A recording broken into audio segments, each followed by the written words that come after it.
We have a new pontiff in the world. That is right. With Pope Francis having passed away, we now pass the torch to Pope Leo XIV.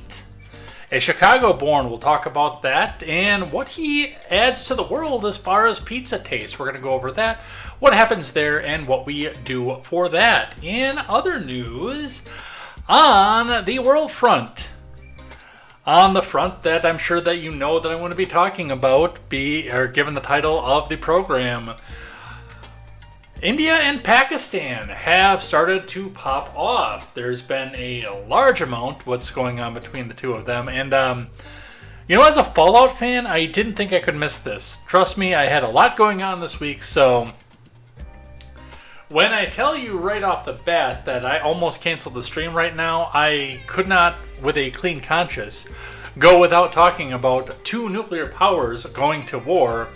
Being a Fallout fan, of course. So we're going to talk about what we know about that, which is not very much, ironically enough.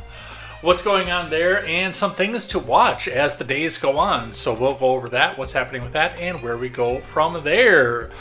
Two incidences involving what is considered to be hate speech popped up this week, showing, in my opinion, how dumb the online right is. But we're going to talk about both of these, what happened with them, and how people are showing their absolute 100% worst sides over both the Shiloh Hendricks situation and the Dave Portnoy situation. We'll go over all of that, what's happening there, and where we go from that. And finally,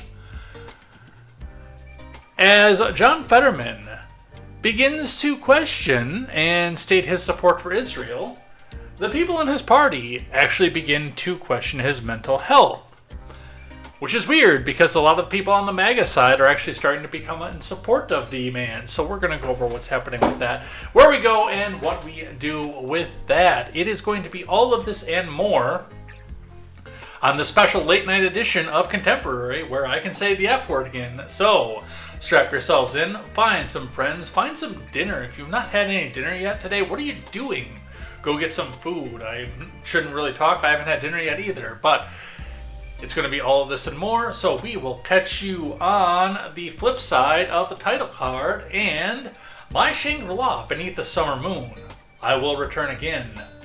Sure as the dust that blows high in June when moving through Kashmir. I am J. Edgar, and this is Contemporary.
Good evening, everybody. Welcome to Contemporary. My name is Jay Edgar. Wait a second. I said evening, didn't I? Wait a second. What time is it? Why is the sun shining from that direction? Where am I? How the hell long did I sleep? Yes, you are correct in looking at your clock. It is 7:58 p.m.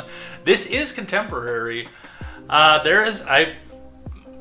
I don't want to make excuses for my lateness. I said I was going to go to the morning for all of the programming here, but I'm going to be completely frank with you guys. I put 300 miles on my pickup in the last in the last excuse me, in the last 3 days. I have been in 5 cities in the last 3 days. I have been in a government building in the last 3 days. So it's been a wild ride. I mean, typically this is my time off, but there's been so much going on. This has been, ironically, still one of the happiest times of my life. There's just so much going on at this point here. And I almost came out and said, I have to cancel stream for the day. I knew that I had to in the morning. When I looked at the appointment schedule, I knew that there was no way that we could continue and do the morning stream. As far as what it would have changed to, I mean, if it wasn't for the India-Pakistan... No, I'm not even going to say if it wasn't for that, because the Dave Portnoy stuff and the Shiloh Hendricks stuff was just too stupid for me not to cover. But then, all of a sudden, and again, this is coming from me as a Fallout fan, just in a blink of the eye, now we're sitting here and we're looking at India and Pakistan. So, I knew that I had to get on tonight. I'm going to try not to make this 3 hours. We do have a pretty congested news cycle, of course, so I'm going to get through what I can for this. But, yeah, we've got that. I'm going to talk a little bit more about this on things that I like later on, but I mean, a lot of you are probably going to be sleeping at that point, just based on the fact that I'm not starting until almost 8 o'clock, but when you saw the transition, you saw me reach over to my left over here. That is because I got the Stream Deck that I've been talking about forever. I've only got a couple of the functions set up on it right now, but I've already, I looked into what I need to do to get this functional and have a little bit of fun here. And Vong, who is staying at my place for a few days here, did get me hooked up on some apps for Android that I can use to go ahead and make the sounder bites that I can put on there. Because that was what I was looking at, honestly, to begin with when I was looking at all this. Was the hardest part for this is not going to be programming the Stream Deck. It is stupid proof programming the Stream Deck. It is one of the simplest, easiest processes that I've ever gone through. And actually, I did my screen transition because I have my regular webcam scene already set up on there. I don't have any other scenes set up on there because, well, I haven't had time to sit down and play with the thing. But I have my webcam, the scene that you're looking at now is already set up on there, where I can just punch a button and boom, you're seeing it. So I still have to take some time. It's time consuming, but it's not hard. So get through that, get my sounders edited down to where they want them to be, and yeah, then we can have a little bit of fun. This is something that I've wanted for years for this channel, and thanks to the lovely Pomnuria for my birthday, it is now sitting on my desk. So we'll play around with that, I think, over the next few days. I know there are a few things that I want to get done outside because, hey, it's finally warm out. But yeah, we'll go through that as well. Anyway, tons of stuff to go over here today. Tons of stuff to talk about, and I'm going to try and wrap it up in 2 hours. Spoiler alert, I'm going to fail. But we'll see what we can get out of this here over on Contemporary. So strap yourselves in, find some friends, because we do travel and grow only by word of mouth. And if you like the late night vibe, by the way, I am not doing this in the morning. This is not a morning commute show as of right now, so the language is back on. So if you want to call me for saying fuck on the stream, well, suck it. It's late at night. I'm in the Jimmy Kimmel time slot, so that's what we're going to have fun with. So we're going to get into it. We're going to start with finance as we usually do over here. We got a couple things to talk about over the last couple days as well, so let's get started. And I do have to do clicky over here because I don't have my new scene set up on the Stream Deck yet. Yeah, the Stream Deck thing, that was just idiot proof. And I got the XL too, by the way, before we get started. I should transition myself back over again so I can do it. Yeah, I got the big one. I got it. It's mine. It's set up. I'm playing with it. I've used my Stream Deck for the first time on stream, and it is glorious. Wonderful. Alright. I'll queue up the other scenes so you guys don't have to see me here. I can't wait to actually get this set up and use it in full. I'm so excited for this. Alright, on the Dow! starting with that, on the day we had another up day, and we've had quite a winning streak at this point here. Now, we're not to the high of 45,000 yet by any stretch of the imagination, and there's going to be a lot of work going along with that, and I do think that investors are going to be starting to throw a few questions into a few things to try to get a few people spooked again, because they're actually, for whatever reason, somewhat good at this. But Dow sitting right now at 41,368.45. Let's go back 5 days and just kind of watch where the progression went. Looks like in the beginning, or middle of May here, because the last time we were here was May 1st, so there's been a bit of a steady climb. There was a little bit of a depression over the last couple days, but then it shot back up even further than where it was since the last time we talked. So up 408.03 over the past 5 days. Up 254.48 over today. Let's talk about what happened in the markets today. Let's go over here. What's nice about this is I don't actually have to pour my energy drink into a separate vessel right now, because I'm not drinking one right now, because as soon as this is done, I want to sleep. I will get the audio platform set up tonight too, by the way, before I go to bed. But after this is done, I don't want to sit and stare at my ceiling fan all night. Partially because I'm not drinking, because I have to work in the morning. Stock market today. Dow Jones finishes 250 points higher on US-UK trade deal. Boeing soars past buy point. Bitcoin races past 100,000. From David Saito Chung.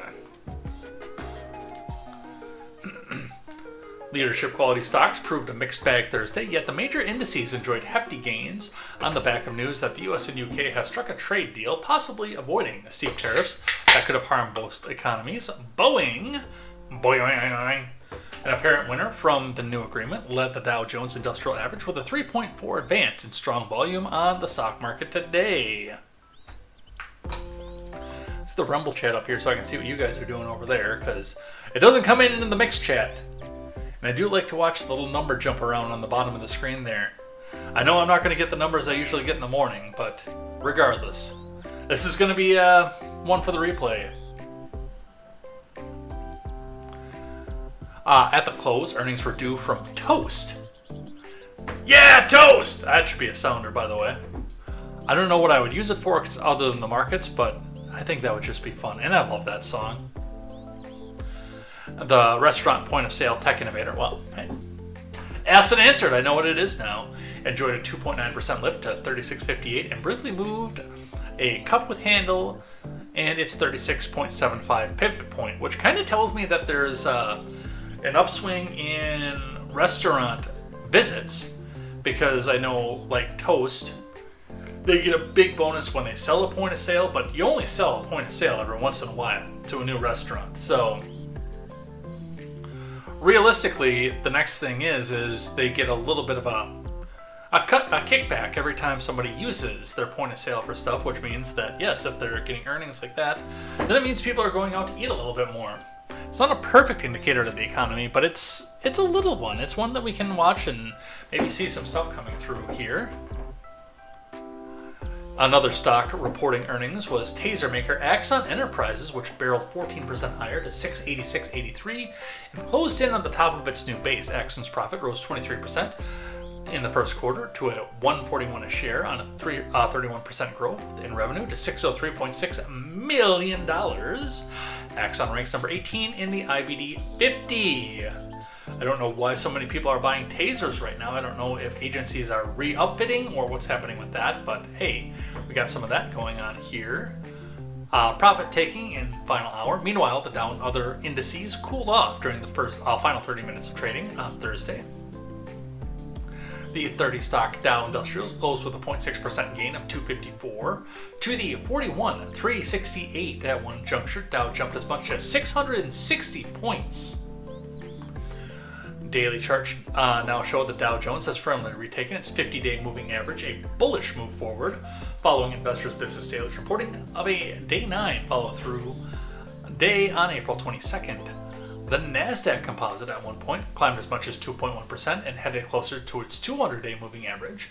The tech buoyed index finished the day 1.1% higher than NASDAQ 100, which features the 100 largest non-financial companies. The main exchange added 1%, but at one point delivered a rise of more than 2%. The S&P ended the day up 0.6% after jumping more than 1.5% to a high of 5720. That's the benchmark indice's highest level since March 27th. The 500 still lies below its flattened 200-day moving average. Despite substantial gains, the major indices lagged a 1.9% pop by the Russell 2000. That said, smaller stocks have fallen behind the larger siblings in 2025 so far. Volume came in a higher rate versus the same time on Wednesday on both main exchanges, up 7% on NASDAQ and 13% on the New York Stock Exchange based on preliminary data. So, looks like things are looking up, as I always say, and as our friends on the left will love to remind us when things are going up. The stock market is not the economy, which is an accurate statement. By the way, the stock market is not the economy, but it is a very, very nice indicator on where people think the economy will go in the next 25 to 35 days. So we'll see what happens with this and where that goes. I want to talk briefly more about some financial news. Coming from the Daily Wire, a solid April jobs report shows government employment drops as private sector growth beats expectations. From Leaf LeMahieu, and I do want to talk about this. Let's read from what Leaf says first. The U.S. economy added more jobs than expected in April, while government positions continued to decline, according to the April jobs report. The BLS released its monthly report on Friday, showing jobs had increased in April by 177,000, much more than the 133,000 that had been projected by the Dow Jones. Much more than the... Oh, I read that one already. I am off a line. At the same time, federal jobs declined about 9,000, while the healthcare, transportation, and warehousing, financial activities, and social assistance industries all saw growth. Which, I mean, healthcare not so much, and transportation and warehousing. That may be government employees who didn't have any other skills taking a job to get by, but banking, if you're coming out of the Department of the Treasury, as a not a preliminary employee, what was the word I'm looking for? I know this word, the word that they used to talk about the people that were laid off, but as one of the first year employees, financial activities, Department of Treasury, Department of Education, places like that, then yes, the banks and the accounting firms are looking for you. I've told this story numerous times on this channel, and I'll be remiss to tell it again. Typically, for government work, you need to have a degree. They don't typically care what kind of degree you have, because then they can come back in and pluck the people that got a gender studies degree but didn't have any other skills. But another industry that I noted here, and I've talked about this before. Some of you have read selections from a novel that I started writing years ago and never finished. Something that I wanted to go back to after Katie Zed and I split our show. And she went on to do Overruled and Crimeland. Go check out Katie Zed. But something that I talked about at the time was wanting to go back and finish a novel that I started writing. Now, novel takes place majority in Madison, Wisconsin, which is where I was living adjacent to at the time I started writing it, with a large chunk, or one major scene of it, taking place given the lead character's work in the financial sector, wanting to go out of stock swindling into a legitimate job. I shouldn't name the company because I shouldn't be on a, quote, right wing, even though I'm not right wing, but on a right-wing show, I shouldn't be advertising that they had an audience with me by any stretch of the imagination, because they could get canceled over this. But so I'm not going to name the company, but I think most of you who are familiar with the area would know where it was without me naming it. But it was an accounting firm that you could see from the interstate. I'd always admired their building when I drove by because it was beautiful, and then they just actually moved into a very squat and not as physically appealing building. But I'd always admired this building, and I wanted to use it as the scene, as the main action scene in the book. So I wanted to see the inside of it, so I asked them for a tour, and in the midst of the tour I had asked, because I was also at the time dissatisfied with my job, but I'd been doing accounting work basically for my job, selling parts at the time. I knew that I could do the kind of work entry level and possibly move up in on the job training. So I asked, I said, what do you need for credentials to work here? Knowing full well I didn't have any sort of degree, I only had a technical diploma. And the lady said, well, you need to have a bachelor's degree. And I said, oh, just out of curiosity, if I wanted to go and change careers, what would I need a bachelor's degree in? Oh, we don't care about that. We just want you to have a bachelor's degree. So a lot of the financial sector, I'm thinking, might actually have a little bit of a push in that same direction. I mean, I don't want to talk too far down about the financial sector because they might shut my bank account down if I do so. But one of the things to look at with that is they like to see people who are $40,000, $50,000, $100,000 into student loan debt because, hey, they're not going to go out and start a business, a rival business, as long as they're in that debt. So you've got them for probably a good 10 plus years where they're loyal employees and they're deathly afraid of getting fired. And on the same token, too, the social assistance industries, because people who are working for things like the ACA and things like that are going to do well going into private social work and things like that. So anyway, that's where I was going with all of that. This is the second month in a row where the jobs report has beat expectations, said White House press secretary bubbleheaded bleach blonde. Wages are continuing to rise and labor force participation is increasing. This is exactly what we want to see, more Americans working for higher wages and more winning is on the way. The healthcare industry added 51,000 jobs, including 22,000 in hospitals and 21,000 in ambulatory services, while transportation and warehousing increased by 29,000, according to the jobs report. The 177,000 jobs were lower than the 185,000 jobs that were added in March, which also beat job growth expectations. Unemployment remained at 4.2%, and the labor force participation rate changed little. This was the first jobs report released after President Trump announced the Liberation Day tariffs. Most of those tariffs have been lowered to 10% across the board. The 145% tariff on China, that could be changing in the near future as well. We'll talk about that. The markets responded positively to the jobs report, and the Dow Jones Industrial Average and the S&P 500 and the NASDAQ are all jumping more than 1%. So, what are we seeing here? We are seeing a large amount of people who, admittedly, a lot of the MAGA folk and the MAGA faithful really wanted to see permanently unemployed because, well, let's face it, these were the people who came out and told them to be educated in adding programming to a computer. I think I still actually have to dance around that word after a lot of the MAGA people started using it around YouTube and other places in order to mock the people who were losing their jobs in the journalistic sector. I don't know why they would ever have any sort of sway over what's happening in YouTube, but lo and behold, they do.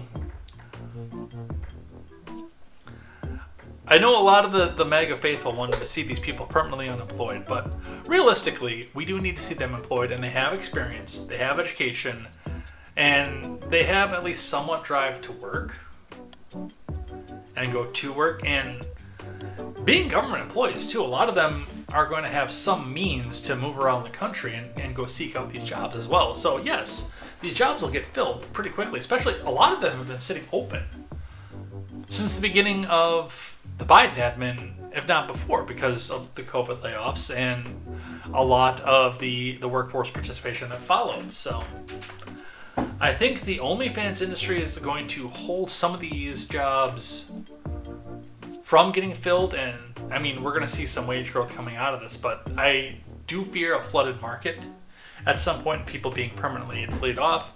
I do hope that with the way the Trump man is running the economy, I do hope that at some point we get new companies, new opportunities pushed up and given out to people, but I don't want to see '08 happen again. I don't. Because as much as I know that people that are getting laid off from the government jobs mock people like me, who worked with our hands and whose job markets were flooded in '08.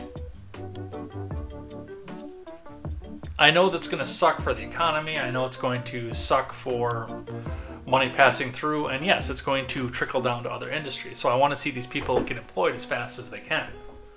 I'll turn the other cheek for them. So that's where I go from that. All right, I got one more on finance, and then we go talk about the Pontiff. From CNBC on the rate cut side. Now we have seen the mortgage rates, especially in the prime rate, go down a little bit, which I think is going to take some pressure off people, but we're not having a major rate cut yet. Fed meeting recap, Powell rules out a preemptive rate cut to blunt any tariff impact, which I think is stupid,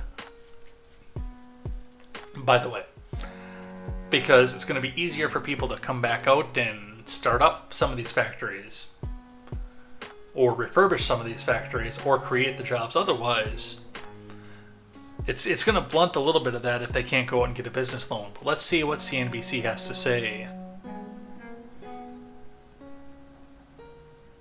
You know what? Let's just hear it from him himself. Let's see if this is a short enough video. Let's not, because that's almost an hour. The Federal Reserve kept interest rates at the target range of 4.25% to 4.5% at the conclusion of its May meeting. The policy-setting Federal Open Market Committee noted the high risks of higher unemployment and higher inflation have risen.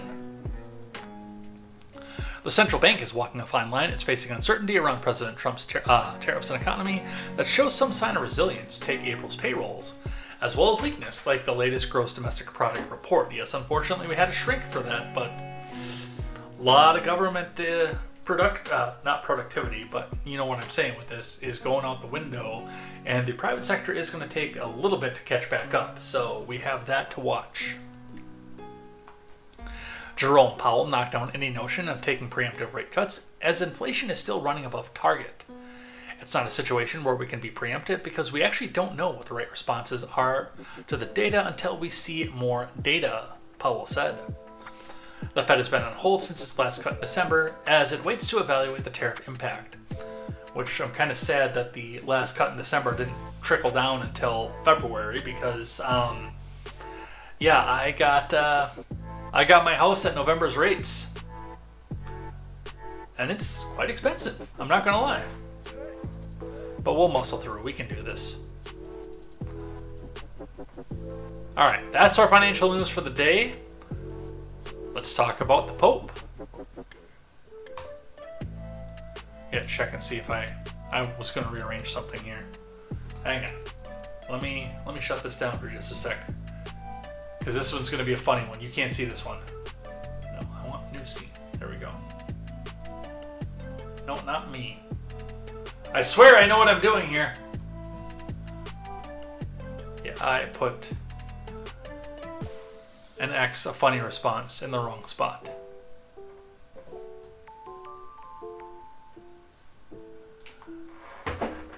Oh, I just spoiled the surprise. Those of you on the audio platform are still going to be surprised. All right, Robert Prevost elected as the first American Pope and takes the name of Leo the 14th. I don't know what happened to the other 13 Leos, but I think one of them was a Ninja Turtle. This is from Lauren Kent, Chris Lamb, Ron Pichetta, and Christian Edwards over at CNN. Cardinal Robert Francis Prevost of the U.S. has been elected the 267th Pope and has stepped out of the balcony of St. Peter's Basilica as the new leader of the world's 1.4 billion Catholics. Holy crap! I didn't know there were that many of you. I mean, I knew it was a big thing in Wisconsin, but I was to the understanding that a lot more of y'all in the South are Baptist. He is now known as Pope Leo the 14th. Prevost, 69, from Chicago, is the first ever Pope from the United States. In his first words as Pope, a visibly emotional Leo said to the crowd in St. Peter's Square, "Peace be with you all." Addressing the crowd in St. Peter's Square, Leo paid tribute to the late Pontiff Francis, urging the crowd to remember his predecessor's legacy before outlining his vision for the Catholic Church. "We have to seek together to be a missionary church, a church that builds bridges and dialogue," he said, speaking in Italian To thousands of Catholic faithful, Leo called on people to show our charity to others and be in dialogue with love. I like the fact that he used the word charity. Now, I am not a Catholic myself,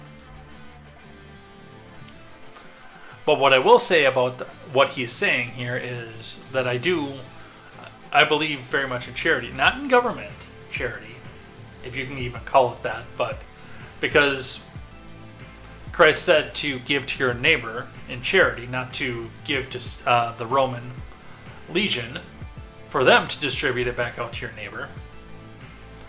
And I'd like to see some more on private charity. Now, there have already been some criticisms of people calling this guy a left-wing pope.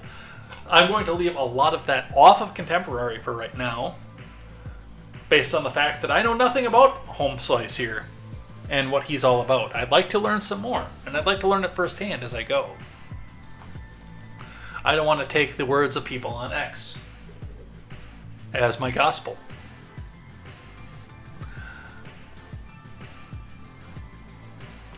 Leo was chosen just 2 days after a group of 133 cardinals gathered in conclave to select a new pontiff. That timeline matches the previous two gatherings, suggesting that Prevost quickly impressed his peers during the secretive process. Francis and Benedict XVI were both revealed in the evening of the conclave's second day, while John Paul II, the longest reigning pope of modern times, was selected on the third day in 1978.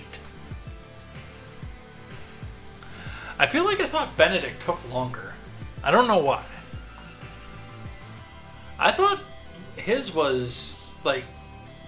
Didn't we recently have a pope that was like 2 weeks? Or am I remembering that wrong?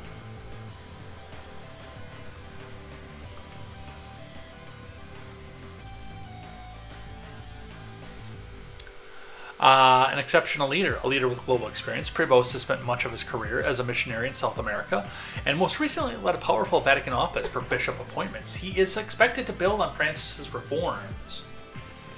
Prevost worked for a decade in Trujillo, Peru, and was later appointed to bishop of Chiclayo, another Peruvian city, where he served from 2014 to 2023. In 2015, he also received a Peruvian citizenship. The new pontiff is a member of the Augustinian religious order, which he has led for more than a decade as their prior general, which has given him leadership experience of leading an order spread across the world, which I would say is probably good experience to have, as the Pope. Considering a highly capable and accomplished leader, Prevost most recently led the powerful Vatican office for new bishop appointments, the dicastery for bishops, assessing candidates and making recommendations to the late Pope. He also served as the president of the Pontifical Commission for Latin America, which actually seems to fit because wasn't Francis Argentinian as well? Palmnuria! I'm late, but oh well.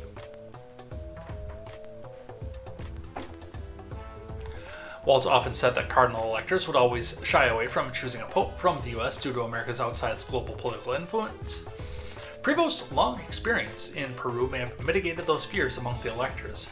It's interesting on that note too, because we talked about this last week, and I actually called Palm out on this one because of the area that she grew up in. But one of the other people that was under consideration was Cardinal Burke of Wisconsin, of La Crosse, of the diocese there. So the Vatican typically shies away from American popes, but now brings up two in the same cycle. So it's interesting to watch. And congratulations to the Catholics, or I'm sorry, this is happening to you. I don't know, again, what Leo's legacy is going to be. We'll all have to see and watch and go. Let's grab one briefly from one of the NBC affiliates. I believe it is CNBC, yes. Robert Prevost is the first American Pope, Leo XIV, from Dan Mangan, briefly. Cardinal Robert Francis Prevost was elected Pope on Thursday, the first time an American has been selected as Pontiff of the Roman Catholic Church. Prevost 69 chose the papal name of Leo XIV. A Chicago native who spent much of his ministry in Peru, Prevost was chosen on the second day in the fourth ballot of the Cardinals' conclave in Vatican City. His election was announced by Cardinal Dominique Mamberti more than an hour after the Cardinal signaled his election with a plume of white smoke billowing from the chimney atop the Sistine Chapel. I know I'm probably going to hell for saying this, but I did see a meme in my Discord, which if you are not in, you should go and check out, because we have great conversations, we have great discussions, and sometimes we post a lot of really stupid memes. You like memes, right? Right? I know you like memes. You're watching this show, you have to like memes.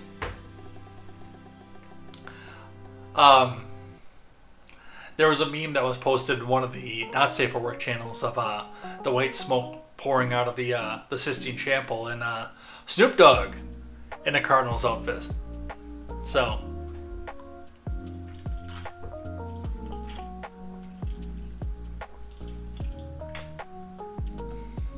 you guys remember Yoo-Hoo? I found some at the Woodman's. It was a while before I moved, and it's actually been sitting at Palm's old house. We were down there and just gathering foodstuffs the last time we were down there, and I found most of the 12-pack sitting on the floor, and I brought it here. I'm off of keto for the 3 days because I don't do my keto diet on my, quote, weekend. And since I go back to work tomorrow, I'm chugging this. Alright. Now, we've talked about some of the experience that Leo can bring to the table.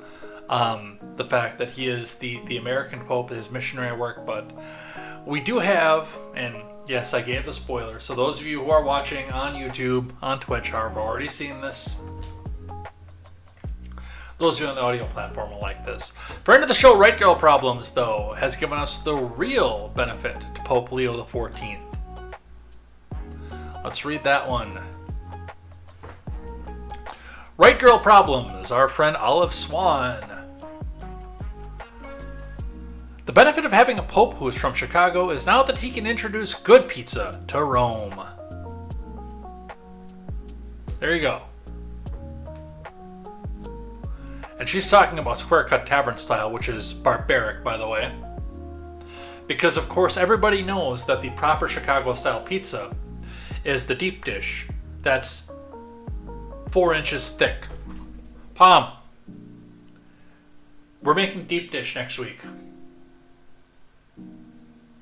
We'll make little ones because there's only the 3 of us in the house. And little ones are going to be still a lot of food, but we're making deep dish next Tuesday. I have proclaimed this, and I have yeast so I can make the dough. No plans in the chat. Deep dish pizza, that's right. Alright, now we gotta move on to the title card. Are you ready? We're gonna start with somebody who I don't give a lot of credence to, usually. And this actually got community noted. Now, Brian Krasenstein is actually correct on this. It's just he decided that he was going to use Gaza footage to try to make a point. And he got community noted for it. Breaking, India has just attacked Pakistan, firing missiles at 9 sites, both in Pakistan and Kashmir. Oh, Shangri-La beneath the southern moon. In what they call Operation Sindoor. Sindoor is what I called the door to my bedroom when I lived in Kenosha. Pakistan says they will respond. Flights have been diverted inside of Pakistan. The world certainly doesn't seem more peaceful in the last 4 months. And again, using footage from Gaza. I'm just going to show it for the hell of it.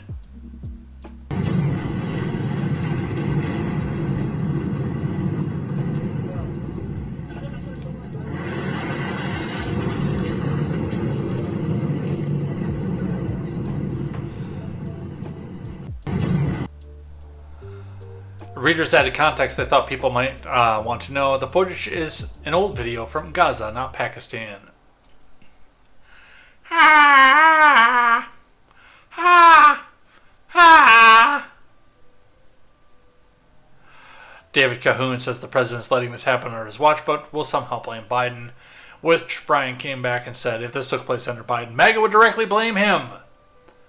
The trouble is that footage is from under Biden.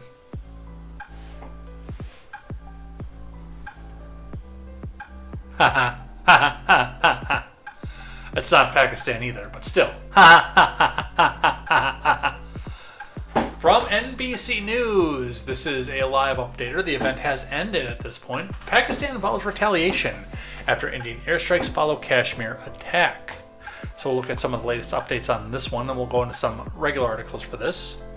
What we know: India launched missiles at its neighbor and rival Pakistan on Wednesday, dramatically escalating tensions between the nuclear powers, which, again, a reminder that that's what made this whole thing nice and interesting in what Pakistan called an act of war. Pakistan's armed forces have been authorized to take corresponding actions following the strikes. Prime Minister Shehbaz Sharif's office said today the strikes took place 2 weeks after a terror attack killed 26 people, most of them tourists in the Indian part of Kashmir, a disputed Himalayan region that both India and Pakistan claim in its entirety. India blames Pakistan for the attack, which Pakistan denies. Pakistan said 31 people were killed, 57 others were injured in strikes on 6 sites, as well as firing along the line of control that divides the India and Pakistan-controlled areas of Kashmir. India said it hit 9 locations across the Pakistan province of Punjab, and in Pakistan-administered Kashmir. Oh, let the sun beat down upon my face. I do love that song, by the way.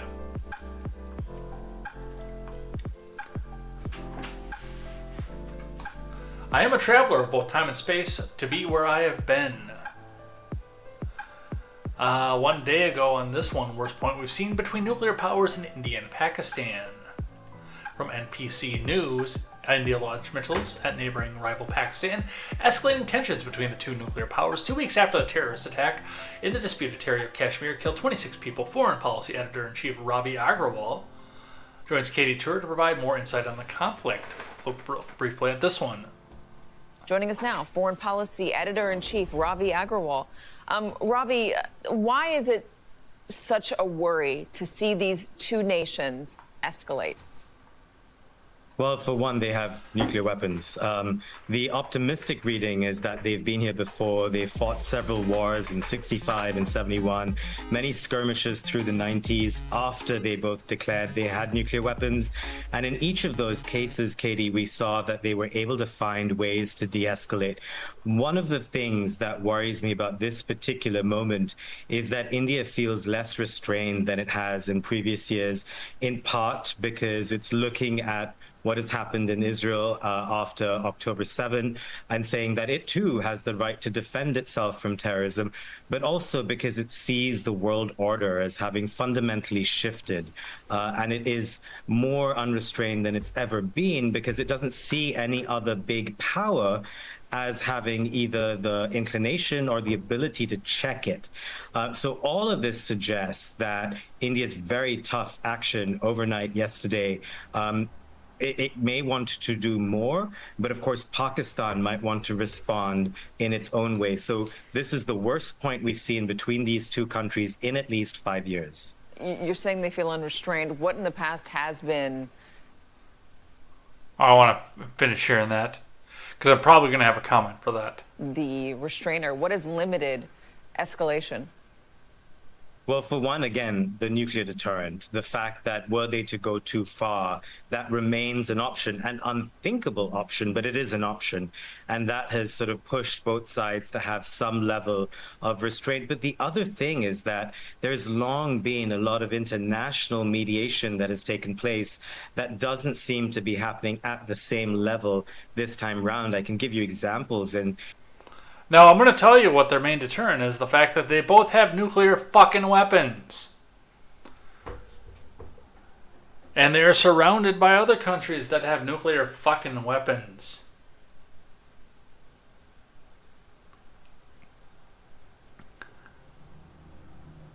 We have two countries lobbing missiles at each other over a disputed border next to a country that they also have a disputed border with, by the way. Not too far from where the Taliban kicked our sorry asses out, by the way. I brought up the map while they were talking here just so we can see what's all going with this and what's going on here. Now, we've got Tibet, which is a region in China that also has a disputed border, per the Google map, going into India. So it's not hugely disputed at this point. There are a couple sections across this part of the border. But China is also trying to take parts of India at this point. But our main point of contention here, I'll scroll it just a little bit so we can just see the nations rather, is India and Pakistan, two neighbors, which, by the way, a reminder that Pakistan is neighboring Iran and Afghanistan, both Islamic countries, and officially, Pakistan is the Islamic Republic of Pakistan as well. So part of the tension may be between the Hindu and the Muslim religions in the area. But this section here in the Himalayas, Jammu and Kashmir, is disputed. Both India and Pakistan claim this.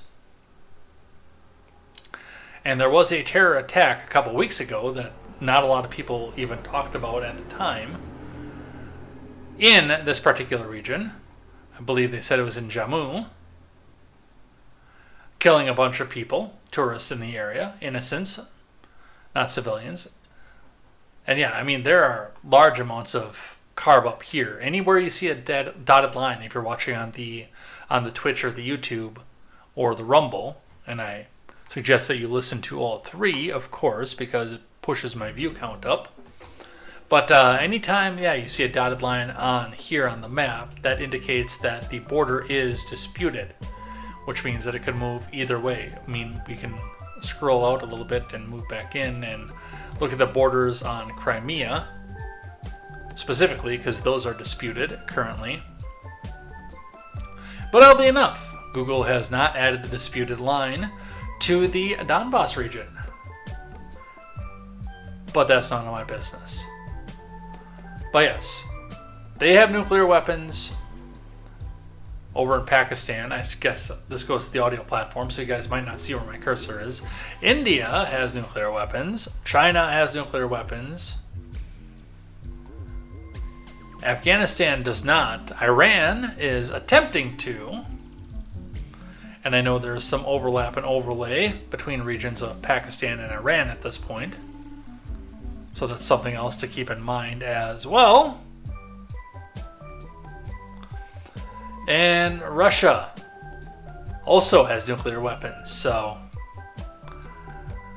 this is all kind of a flashpoint. And depending on what time I want to go to bed, when I get done with this stream, I might sit and play Fallout for no reason at all. None. No reason. I just might have this urge to play Fallout suddenly.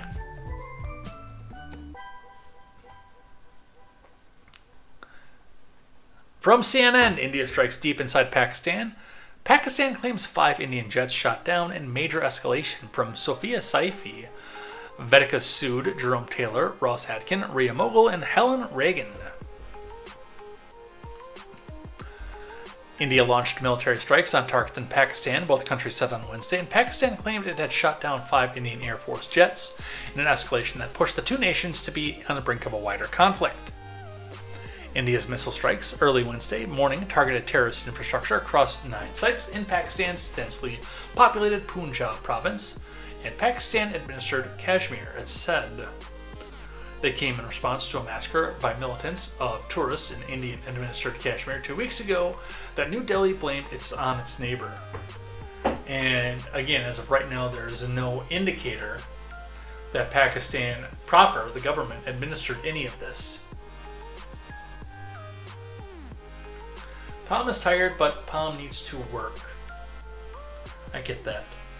I was saying that we have had a busy week right now, so it's understandable. If you can't be chatty right now because you got to work, I understand. I do thank the people who are showing up for being here tonight. I know this is not an off hour. Typically we do this at like 7 o'clock in the morning. But as for right now, we've got to do what we've got to do because, well, at 7 o'clock in the morning I was headed for a doctor's appointment.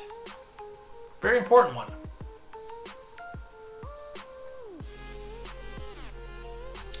Did I close the CNN article? I did. Hold on, I'm going to pull that up over here, off screen.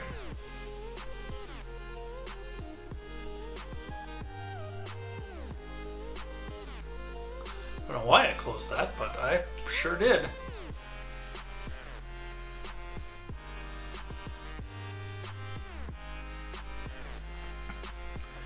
India's missile strikes early Wednesday morning targeted terrorist infrastructure across 9 sites of Pakistan's densely populated Punjab region. We read that one already. Pakistan said at least 26 people were killed in Wednesday's strikes, including women and a 3-year-old girl, and 46 wounded. The country's Prime Minister, Shehbaz Sharif, described the strikes as an act of war, and Islamabad has vowed to retaliate. Now, you guys know me, I'm anti-war. So I hope this all cools down, but again,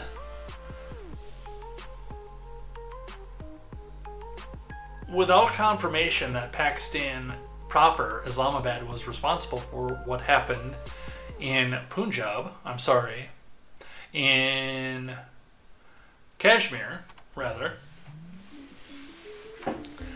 the fact that you're killing especially innocent women and children does justify out as an act of war. So if there's a response and a retaliation, I don't want it to happen, but I'm also not going to be entirely surprised or angry.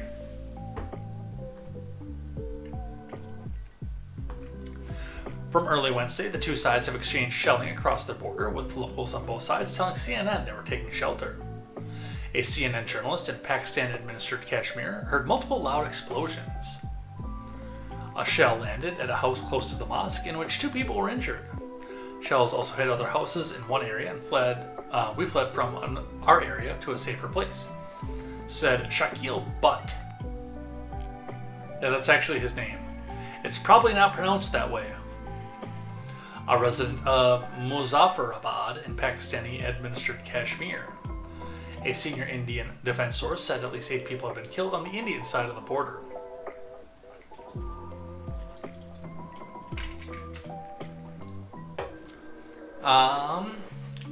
Pakistani military sources later said they shot down 5 Indian Air Force jets and 1 drone in self-defense, claiming 3 Rafale jets, sophisticated multi-role fighters made in France, were among those down, as well as a MiG-29 and Su-30 fighter.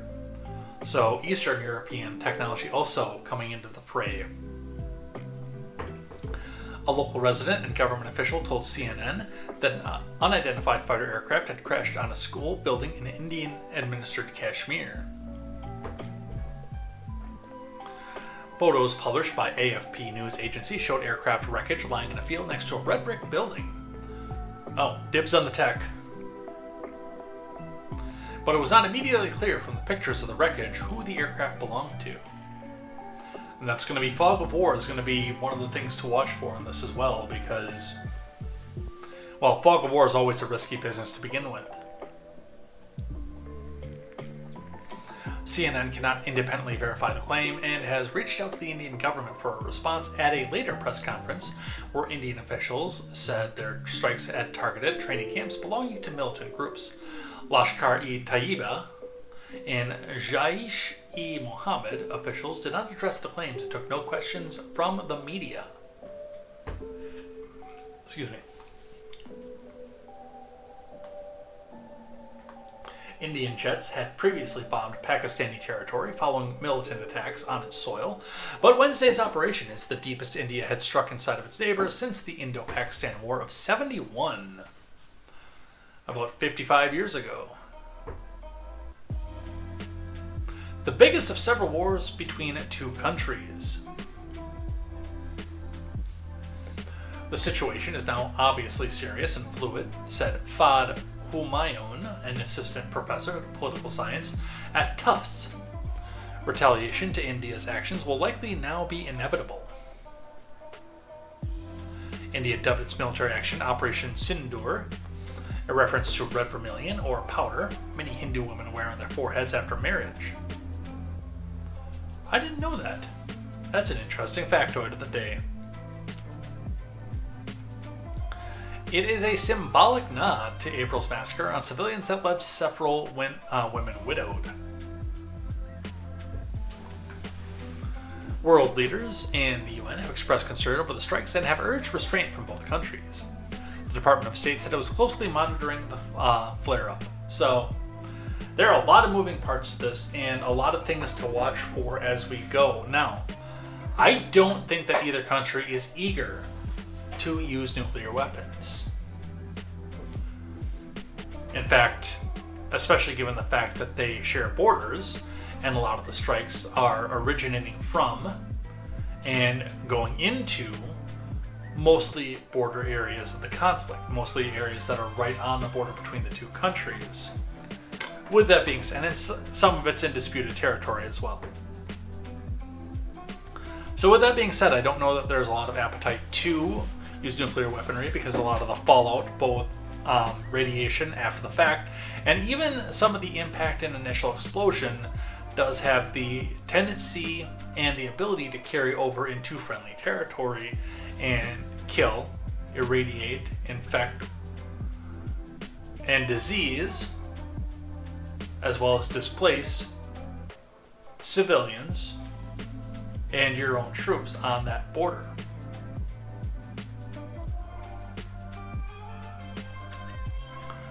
With that being said, it's not eager, but it's also a possibility. It's the same thing that we're looking at in the Ukraine, and it's part of the reason that I think that the government bigwigs and the war hawks are full of shit when they say that Ukraine is pushing back and they're actually winning and they're driving the evil Ruskies out of their territory and all the other propaganda bullshit slogans that we're hearing. If Ukraine was winning, Putin would have launched nukes at it. That's plain and simple. Now, yes, of course, that would have been probably one of the death blows to the Russians, rather, as throwing a nuke into Ukraine. No matter who the president is, because Trump is going to do it because, well, I told them there'd be fiery consequences if they went into Ukraine. And they didn't go into Ukraine in my administration, but they did under Sleepy Joe.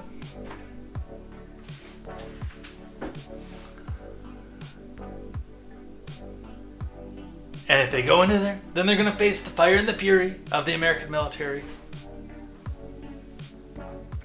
Yeah, if Russia was in any sort of danger of losing that, they'd have nothing left to lose and they'd throw the nukes and then they'd get subsequently nuked by every other nuclear power in the world.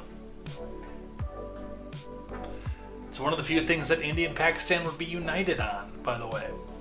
If Russia went out and launched a nuke, there would be no such thing as Moscow anymore at that point. And they know it. And I know that they know it.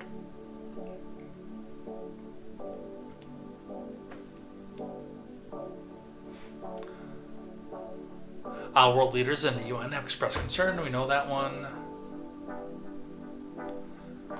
Muslim-majority Pakistan and Hindu-majority India have inched closer to open conflict since gunmen massacred 26 people in a popular holiday spot in an Indian-administered Kashmir last month, with India's Hindu nationalist government under intense pressure from its base to respond to the attack.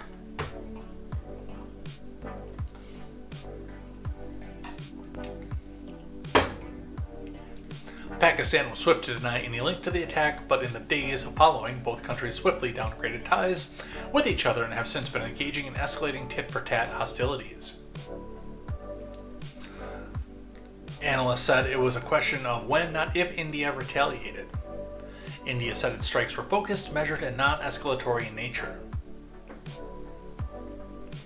No Pakistani military facilities have been targeted. India has demonstrated considerable restraint in selection of targets and method of execution, its defense ministry said in a statement. The strikes have put the region on alert, with commercial airlines keeping mostly entirely clear of Pakistani airspace.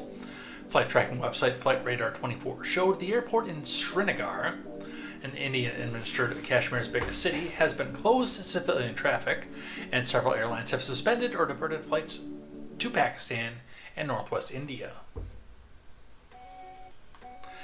Video obtained by CNN on Wednesday showed chaotic scenes at a hospital in Pakistan's Punjab province, as the wounded were rushed for treatment. So, a lot of stuff moving there. Pakistan vows retaliation after Indian strike over tourist deaths from Asif Shahzad and Shivam Patel. Pakistan and New Delhi. India hit Pakistan and Pakistani Kashmir with missiles on Wednesday, and Pakistan vowed to retaliate, saying it shot down 5 Indian aircraft, the worst clash in more than 2 decades between the nuclear-armed neighbors. India told more than a dozen foreign envoys in New Delhi that if Pakistan responds, India will respond. So it's going to be basically a never-ending, I'm responding, now I'm responding, now I'm responding, now I'm responding. I'd like to know who actually was responsible for the terror attack in Kashmir. I've got this funny feeling we're never going to learn. The escalation comes at a fragile moment for Pakistan's $350 billion economy, which recently emerged from an economic crisis, with the government trying to shore up finances and make progress on the $7 billion International Monetary Fund loan program of 2024. So, still definitely one to watch.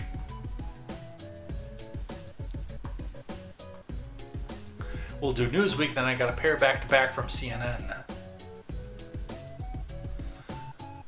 Newsweek, India and Pakistan air wars, how the two air forces compare. In spite of the sheer size difference between the countries, I actually think they're pretty well on par with each other.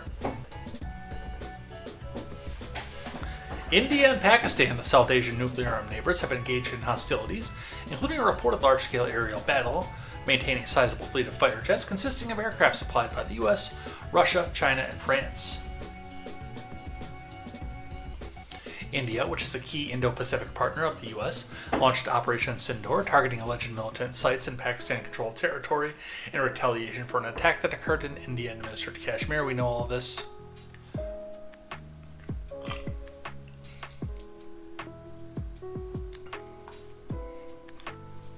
A senior Pakistani security source also claimed to CNN that an aerial battle, often referred to as a dogfight, between Pakistani and Indian fighter jets involved 125 aircraft and lasted for more than an hour, making it one of the largest and longest in recent aviation history. The Indian Air Force possesses 3 major fighter aircraft used to execute strikes and defend the country's airspace. According to specialist outlet Flight Global, the Rafale fighter aircraft is the highest profile asset for New Delhi's Air Force, which it received 36 jets in total. Pakistani Foreign Minister Ishaq Dar on Wednesday said the downed Indian fighter jets included the Rafale, while the country's army said it shot down 3 Rafales. India operates about 260 Russian-made Su-30 MKI and 65 MiG-29s. Russia has historically been a major weapons supplier to India, which was the biggest arms exporter to the South Asian power between 19 and 23, accounting for 36% of total imports. Pakistan's major fighter jets are related to China, including a Chinese-made J-10CE and JF-17, which was developed jointly for the two countries. According to the Chinese media, Pakistan ordered 36 J-10CE jets, which the first 20 have been in service. If this keeps up, by the way, I'm going to get super back into military aircraft. When I read Rainbow Six for the first time, I got super into military aircraft and naval craft too, by the way. Clancy himself was an avid naval enthusiast.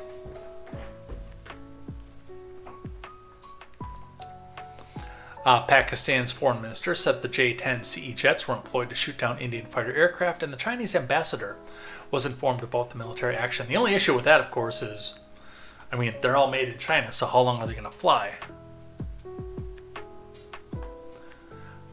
Pakistan today reported the South Asian country fleet had a fleet of 156 JF-17 jets as of last September, which it called a symbol of the relationship between Islamabad and Beijing. The U.S. designates Pakistan as a major non-NATO ally with 76 F-16s.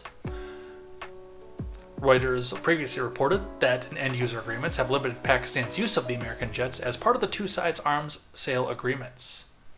In total, India has 616 combat aircraft, while Pakistan has 387, according to Flight Global's World Air Force Directory for 2025. I wonder if China is actually looking at supplying more at this point. 64th rule of acquisition: war is good for business.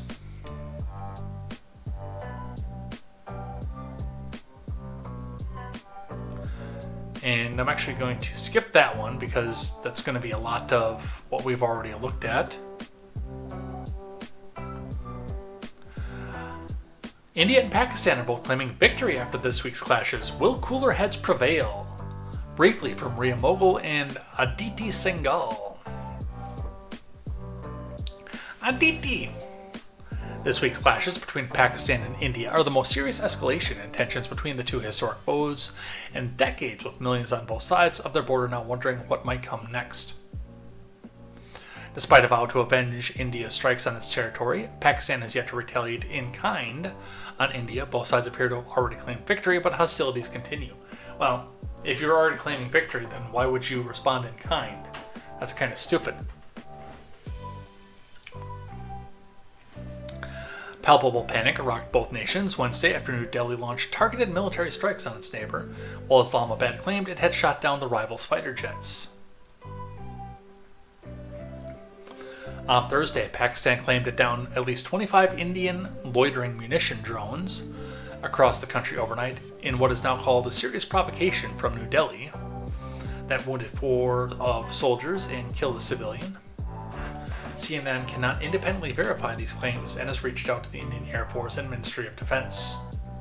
So they both think that they've won, but Pakistan says it wants to go back and win more, which tells me that they probably didn't win. And Thriving Gravy PBC 6RI9WS, which I'm sure is a absolutely legit screen name, has offered me cheap viewers at streamboo.com. Remove the space. At QXZLU up Z, and I will say up yours.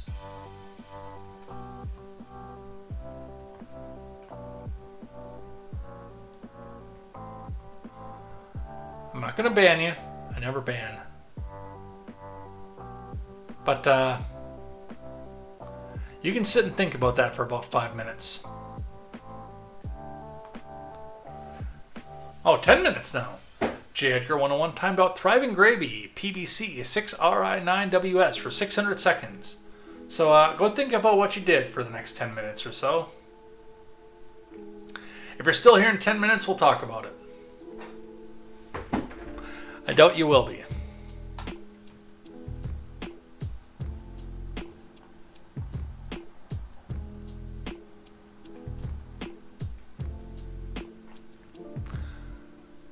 So, yeah, that definitely made the whole world a little bit more interesting. From Al Jazeera, no deterrent value will India strikes on Pakistan stop armed attacks? No! From Yashraj Sharma, makes me want some shawarma.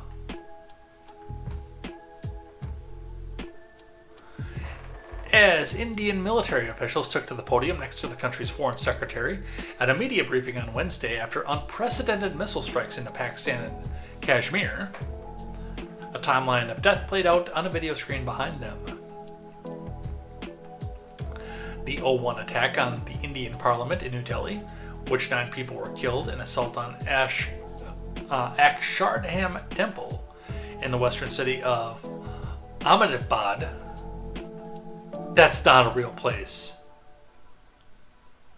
Ahmedabad. No way. No way. That's not a real place. That cannot be a real name. In '02, in which 33 people died. The '08 Mumbai attacks, in which more than 160 people were killed. Several other attacks. And finally, the killing in Pahalgam,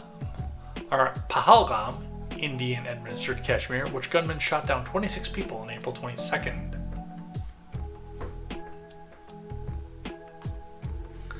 The May 7th missile strikes on Pakistan and Kashmir were payback, New Delhi has said, for Islamabad's refusal to crack down on armed groups that India insists have been financed, trained, and sheltered by its neighbors over the past 4 decades. Islamabad denies that charge, although it acknowledges that some of these groups were based in Pakistan. They were based in Pakistan, but they were indeed not based.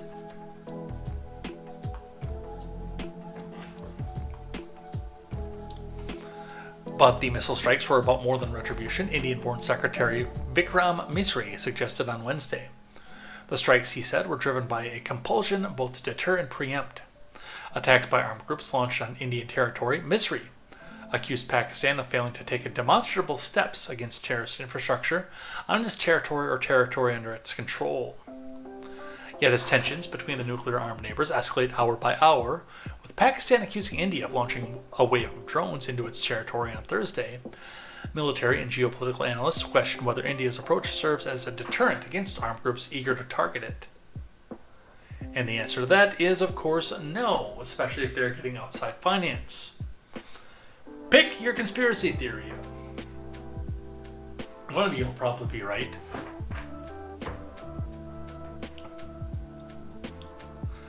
They argue New Delhi's actions are more symbolic and aimed at addressing its domestic audience rather than tactical advancement in the so-called fight against terror.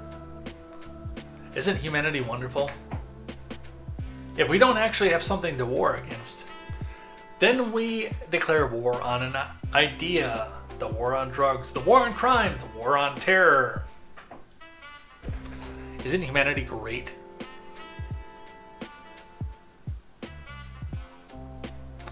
And lastly, because the finance side of this has got to go wild, because of course it does, from CNBC, China's defense stocks surge as India-Pakistan tensions escalate, from Li Yingshan.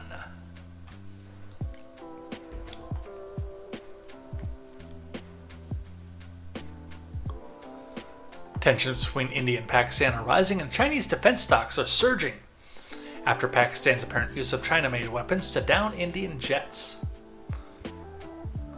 Well, yeah, they got to replace what they sent up. Pakistan's foreign minister, Ishaq Dar, claimed on Wednesday that Pakistan deployed Chinese-made J-10Cs in a clash with India's Air Force, according to the local state media. AVIC, through its subsidiary AVIC Chengdu Aircraft, manufactures the J-10C, reportedly used by Pakistan in the recent conflict. Another subsidiary, AVIC Aerospace, which produces military aircraft and helicopters, saw its Hong Kong-listed shares rising over 6%. And Shenzhen-listed stocks of AVIC Chengdu Aircraft surged as much as over 16%. It last traded 8.31% higher at 11:40 a.m. local time. So if you watch the foreign stocks, that'd be one to look for. This is not official financial advice. Check with your financial advisor, of course. On Wednesday, its stock rose more than 17.05%, marking its most significant gain since October. Because, well, they're shooting down its weapons. And as they're fighting back, they're actually winning a little bit, so... Hang on, my soul is being healed. My soul is healed, you guys!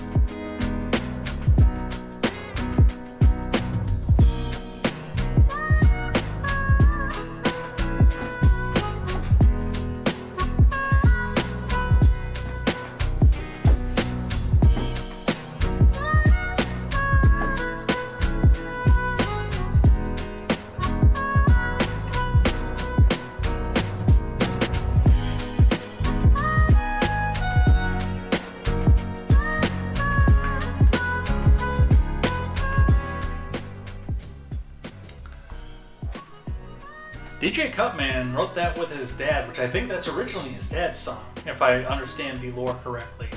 And then Cutman did a remix with a little bit of piano behind it and the drum machine. So, but it's his dad on the harmonica, and it sounds fantastic, by the way. I'd like to get Cutman on the show at some point. I gotta check with Decca and see what's going on with that, because there was the option to use some of the music from Radio Cutman as sounders. I'd have to check in with the availability of course, copyright on that. Because he wants me to use Once Again Back as J. Edgar, Once Again Back as The Incredible from It's a Miracle, DJ Grumble's track. Alright, anyway, we're wasting time.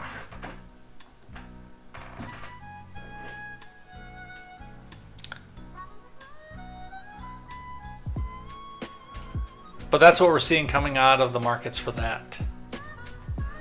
And that's what I have for India and Pakistan. Now we're going to get into the really, really dumb stuff.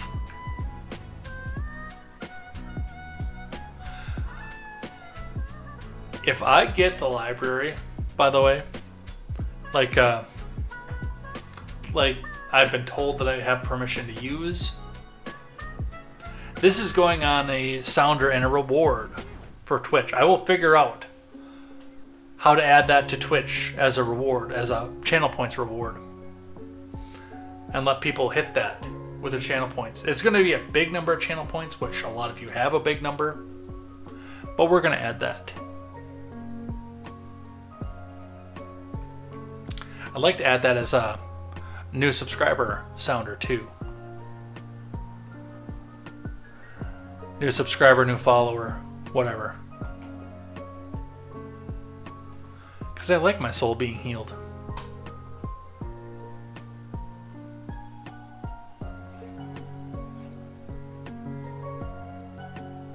Alright. I've put it off long enough. Let's talk about the stupid. You ready? From The New Republic, which is a extreme left-wing blog, but I'm going to be completely honest, that's the only people that are talking about this. The mainstreams don't want to touch this with a 10-foot pole. For good reason.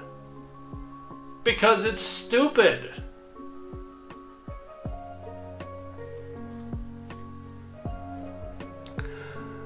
How calling a child the N-word made one woman $700,000. Why? I actually understand the point of the message that was trying to be sent with this. I just think that people are really stupid for parting with their money over this. You can make a statement without making this moron rich. What happens if you call a 5-year-old black child a racial slur in public? If you're Shiloh Hendricks of Rochester, Minnesota, you apparently get rewarded more than $700,000 in donations. In case you missed it, a video went viral last week showing Hendricks, a white woman, admitting to using the N-word against a young black child at a public park when confronted by Sharmik Omar, the man recording the video. She doubled down, saying if that's what he's going to act like, is if racist slurs are appropriate response to a child allegedly going through a diaper bag. And yes, the left-wing blog is showing through this one here. TLDR, for those of you who did not see this moronic crap.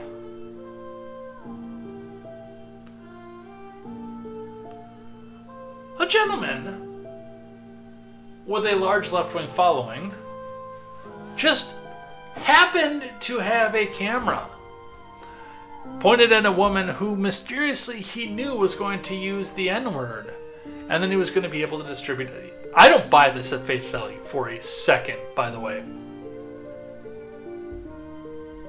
This feels way too manufactured to me. And also knowing the fact that there is a video of Shiloh Hendricks saying the N-word to a young child. But this just seems way too manufactured to me. The sending of the money, the fact that it even happened, and the fact that it happened to get caught on video and then turn around and go viral with people just waiting in the wings, especially the paid shills, to go back and talk about this. This seems... I don't want to get too conspiratorial about this, but I mean, I did dress up as Dale Gribble last year for Halloween. But this seems like something that was intended to go get this person rich, which she probably turned around and shared with the cameraman and possibly the parent of the child in question. And then we turn around and see a flaming of the tension in the race wars yet again. Which is all too convenient for the Trump administration that our friends of the mainstream media claim to hate. A grown woman using a racial slur against a 5-year-old defended on camera, now has raised nearly $750,000 on Give, Send, Go. This is the most grotesque example I've seen recently of what people call vice signaling, the conservative movement's twisted mirror image of virtue signaling, where people donate money specifically to show support for reprehensible behavior. On her Give, Send, Go page, which initially sought a modest $20,000 before rapidly increasing to a goal of $1 million, Hendricks claimed she is in a dire situation because her personal information has been leaked online. Which again, don't do that. Doxing is wrong. I put up with a lot of shit on my Discord. I put up with people calling me names. I put up with people starting fights and arguments with each other. I throw a mute around every once in a while to make sure that things don't escalate too far. Although I really haven't had to do this either, but regardless.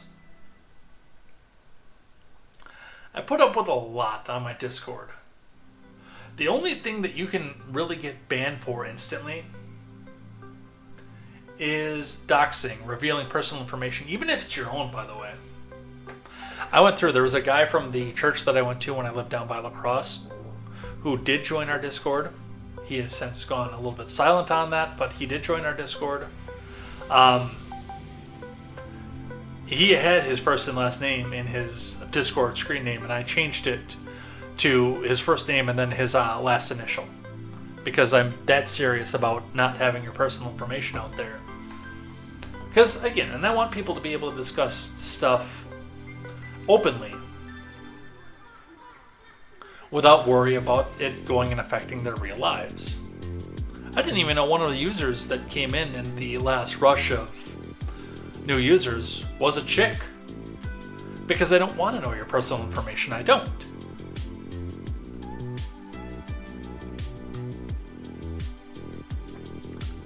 The only person whose personal information that I really want to know, even though I know a few of you guys' personal information at this point, is Palms. Because she lives with me.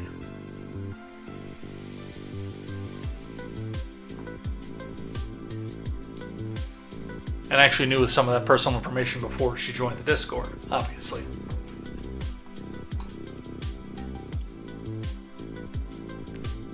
But here's the thing, there's no evidence that her address has actually been leaked, as she claims, and even if it had been, which, to be clear, I'm not advocating for, the appropriate response would be filing a police report, not raising nearly $1 million. A new apartment security deposit and first month's rent isn't a $700,000 expense, last I checked. By the way, I think she's going to get whacked with taxes too, by the way. And I bet she burns through this before she gets the tax bill. I would put money down that she burns through all of this before she gets the tax bill. That's going to be an entertaining sight to see. I don't know how the taxes work as far as Give, Send, Go and GoFundMe, because the last money that I appropriated through GoFundMe actually went straight to a charity, so tax exempt. And it never touched my hands. I set it up to go directly to. So I don't know how the taxation works on that, but as a personal individual income, that's going to be expensive, I think, especially in Minnesota. Holy crap. This isn't just about one racist woman in Minnesota. It's about a pattern that's played out repeatedly in recent years, a sort of patronage system for bigotry that's become embedded in conservative fundraising culture. I love this next part, by the way. We saw similar dynamics with Kyle Rittenhouse, Daniel Penny, and the others who have become right-wing cause célèbres. The playbook is simple. Do or say something awful, get rightfully called out for it, claim victimhood, and watch the money roll in from people who want to show their support for what you did while pretending it's about free speech or fighting cancel culture. No, Rittenhouse was getting, or attempting to get, because GoFundMe shut it all down, actual support for the fact that the justice system was trying to persecute him for defending himself. That is a completely different situation. As MSNBC's Joan put it, the idea of doling out money, particularly in an economy that's as unstable as ours, to support a woman accused of blatant racism may seem absurd to some, and I certainly won't argue against that framing.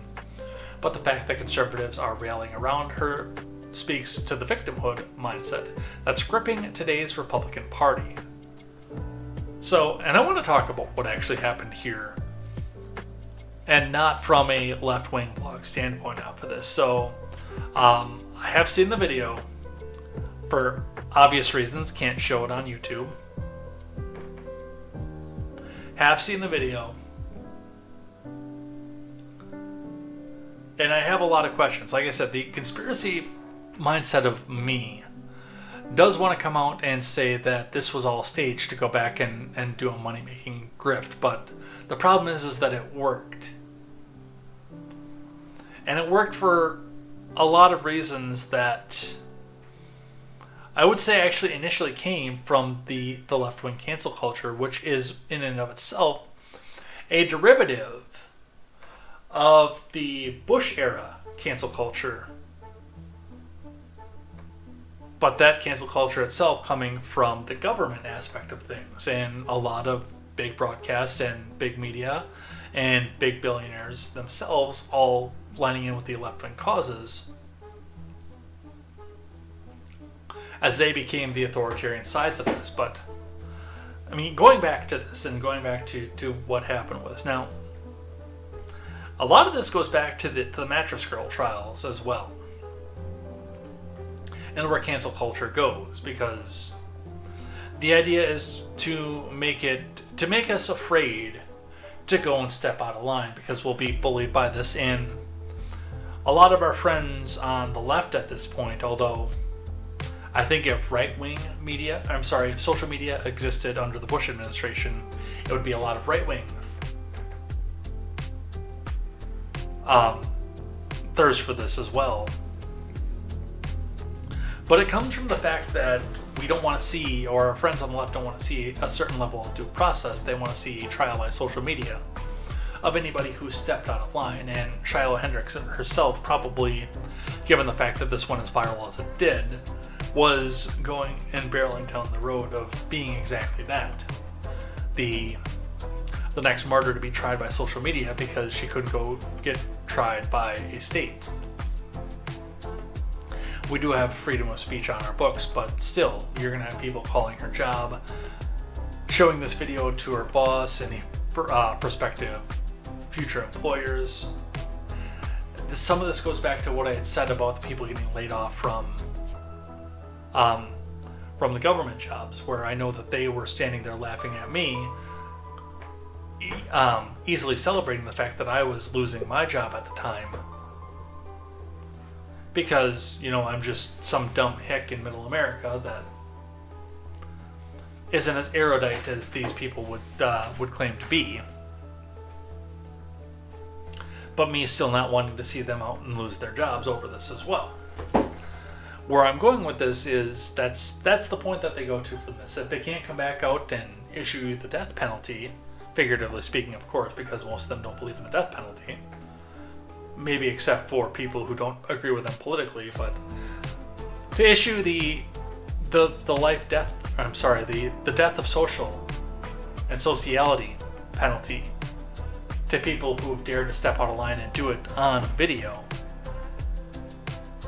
instead of living in fear of this coming back and happening to what the New Republic writer considers to be conservatives, former Democrats in the MAGA movement, they want to show that if you take away this woman's ability to seek employment in the future, then they're going to come back out and support her.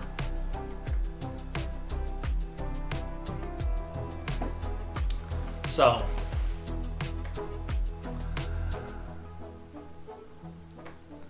and I understand some of the fundraisers that went out there that people wanted to go back and support. Daniel Penny was specifically and deliberately getting persecuted for his actions.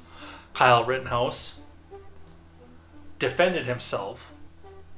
It was clear cut in what we saw.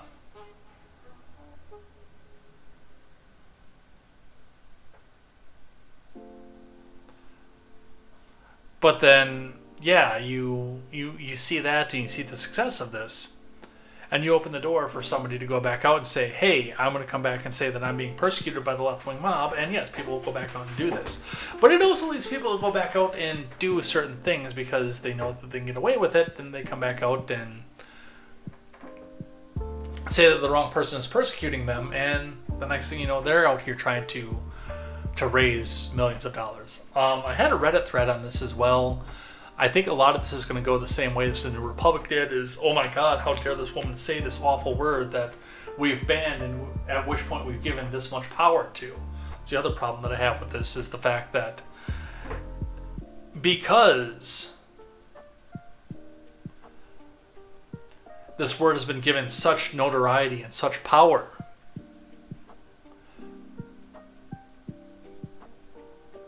then its simple utterance at this point means that somebody can go back and say, I'm being persecuted, give me $1 million. And a lot of the time get away with it. The subreddit is r/Trump supporters, which sounds like a nest to go get people banned from Reddit. Which, for Trump supporters, I can't believe they'd even be on this. Summary, what are your thoughts on the incident with Shiloh Hendricks and the subsequent fundraiser? Summary, Shiloh Hendricks was in the park with her son, and she claims that black child stole something from her son. Shiloh called the boy the N-word. When confronted and recorded, she doubled down and used the same slur on the person recording the video. She's since raised over $600,000 in Give, Send, Go. In a video today, Matt Walsh has called this the end of cancel culture. Unfortunately, no, it's just the beginning, because people, again, know that they can get away with all of this. Do you support her? Why or why not? If you, by the way, go into this and answer this as a, quote, Trump supporter, you're a moron. Any project you're using Reddit for, any video game that you're using Reddit for, any recipes you're using Reddit for are going to be gone in an instant if you answer this, because your account will be banned.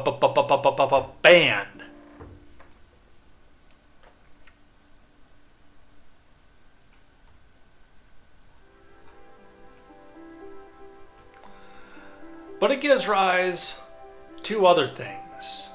The other major story of the week, if you ask Ben Shapiro. Now, and again, this,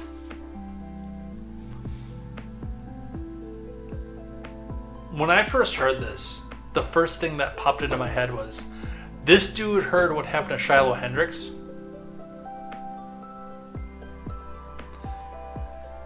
and wanted to go back and make lightning strike twice. I am almost certain that that's what happened with this. Barstool Philly Bar anti-Semitic incident. Dave Portnoy claps back after student creates Give, Send, Go. From Fox 29 Philadelphia. On Sunday, Dave Portnoy addressed an anti-Semitic incident that occurred at the Barstool Sansom Street Saturday night.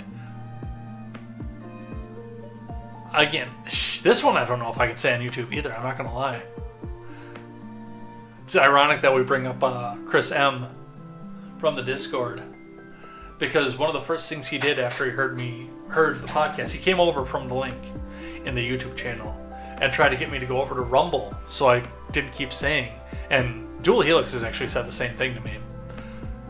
Tried to get me to go over to the Rumble so I could say all the things that I say that I couldn't say on YouTube. Well, that's all well and good, but if I'm on Rumble, I'm only getting the audience of people who agree with me being more anti-government and less right-wing, as you would say it. I do hope that maybe I can pick off a few people who are more left-leaning from the YouTubes and the Twitches. But that does involve also censoring some of my language, which I know annoys some people. Many of these people want me to drop that N-word on air.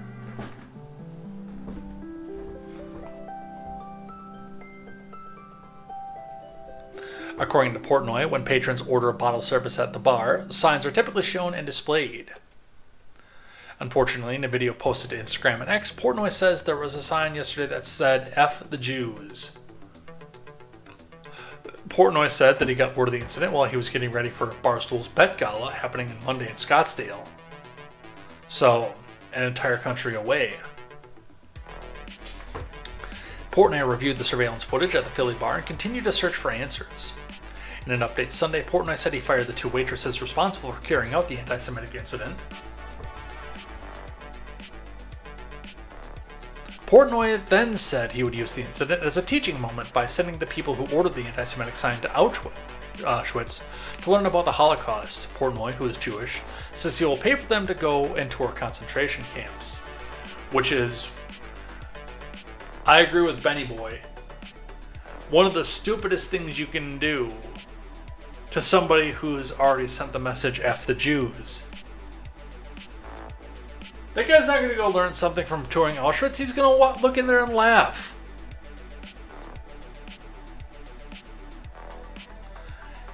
He's going to throw up devil horns in front of Auschwitz.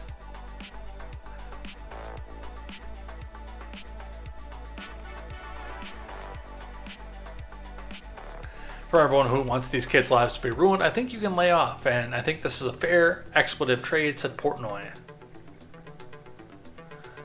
I'm guessing that was probably a fair fucking trade. In a statement Sunday, the Temple University president John Fry said after investigating the university's Division of Student Affairs identified one Temple student involved in the incident. The school has placed the student on interim suspension. What's funny to me is if you read this in its entirety without knowing anything about the student, you would think it'd be a right-wing agitator. You'd think it'd be Midget B doing something like this. Which I love you, Midge, but I can see you doing this. Absolutely.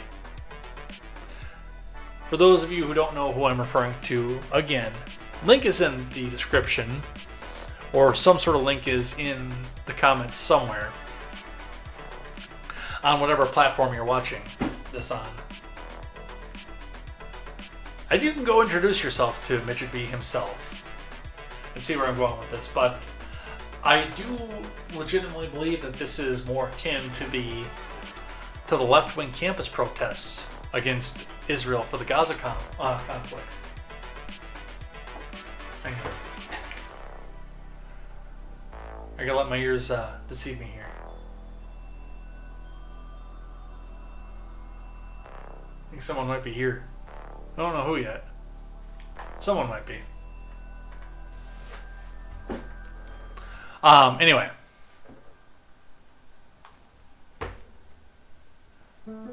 The school has placed this student on interim suspension. In the strongest terms possible, let me be clear, anti-Semitism is abhorrent. It has no place at Temple, and acts of hatred and discrimination against any person or persons are not tolerated at this university, read the statement. Any additional students who are found to be involved will face strict disciplinary action under the Student Conduct Code, up to and including expulsion, the statement continued. I know that incidences like this do not represent our community and our values.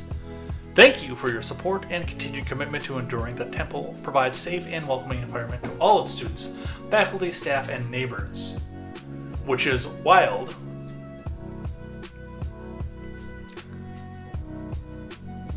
Because he didn't do it on campus, he didn't do it towards any other students.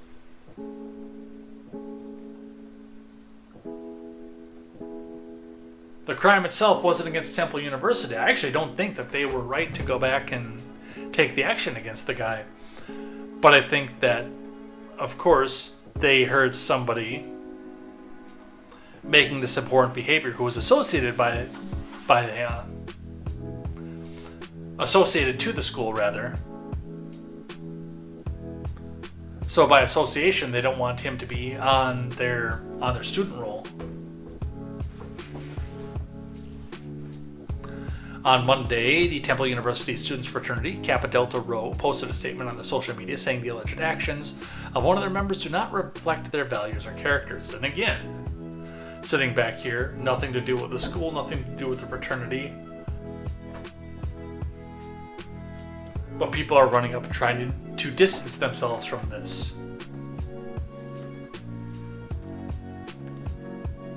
They wrote, in part, "We do not condone, support, or tolerate any language, behavior, or social media activity that promotes hate or discrimination of any kind."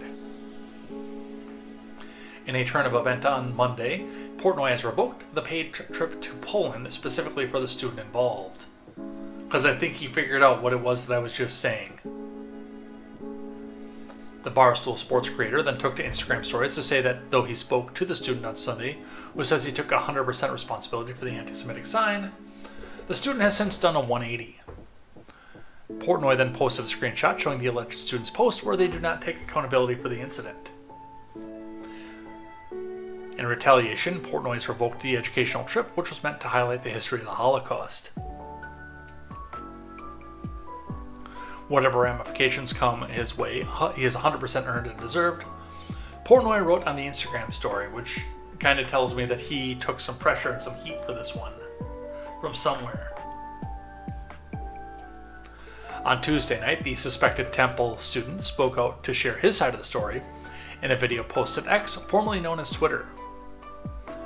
Over the past weekend, I was at an establishment in Philadelphia where an incident occurred, and Dave Portnoy sensationalized it to his 9.2 million followers on Instagram and X, essentially turning it into a global news story, which, and again, it didn't have to be. But it was so outlandish and outrageous, and so directed at Portnoy himself, that somebody looked at what just happened to Shiloh Hendricks and said, "Hey, free stuff!"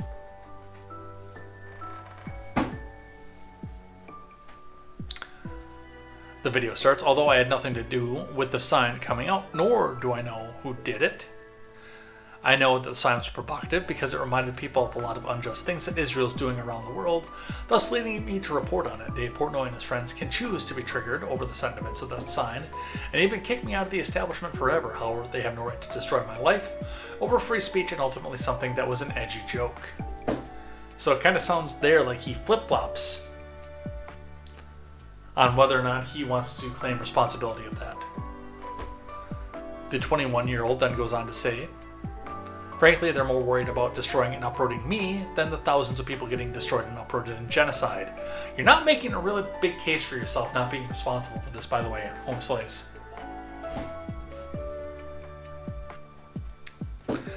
The sign had no effects in terms of killing any Jews. However, Israel kills thousands of people on a daily basis.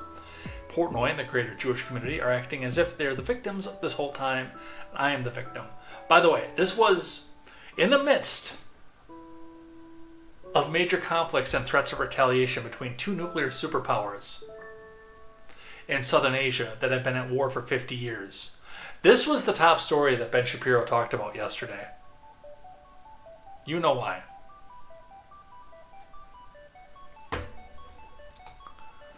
The suspended student then asked for help from the public. "Dave Portnoy owes me a restitution and an apology for everything that he has done and caused for me in these past few days. In an attempt to expose me, he exposed himself as a total fraud going back on anything he stands for, please, I'm imploring you. I'm asking you for help to pay for these attacks, to any possible legal restitution, any relocation expenses, any educational expenses, and show the founders of cancel culture that the reign of tyranny is over.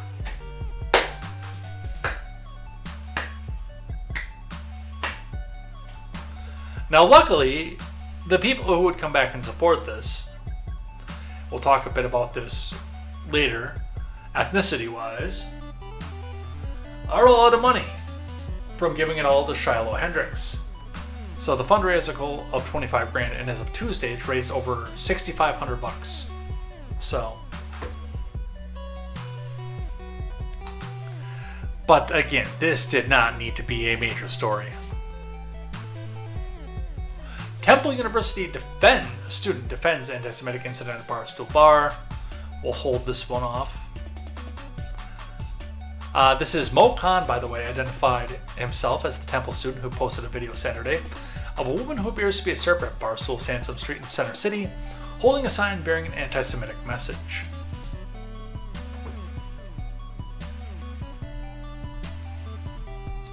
So we heard about that stance.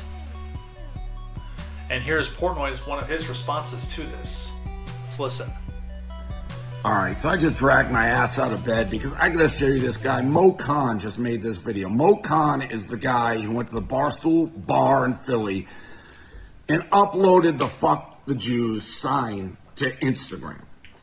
All hell broke loose, went super viral. Everyone's sending it to me. Temple fucking suspended his ass basically before I was even involved because, hey, asshole, you fucking uploaded it to your personal Instagram. What do you think was going to happen, you brain-dead moron? Well, anyways, I was so mad. Everyone saw that. I calmed down. I'm like, I'm going to try to make this teachable moment. This kid's crying. He's like, I'm not anti-Semitic, blah, blah, blah, all this shit, even though there's past incidents that came to light. And then he does a 180, and he's like, oh, I was a citizen journalist. I don't know who did it. I have nothing to do with it. He's just a flat liar, coward with no responsibility. I should have seen this next move coming. He is now actually trying to profit from this, and he's playing the role of the victim. Like Dave Portnoy sensationalized this. How dare he talk about a "Fuck the Jews" sign at the Barstool Bar that he fucking uploaded, you moron.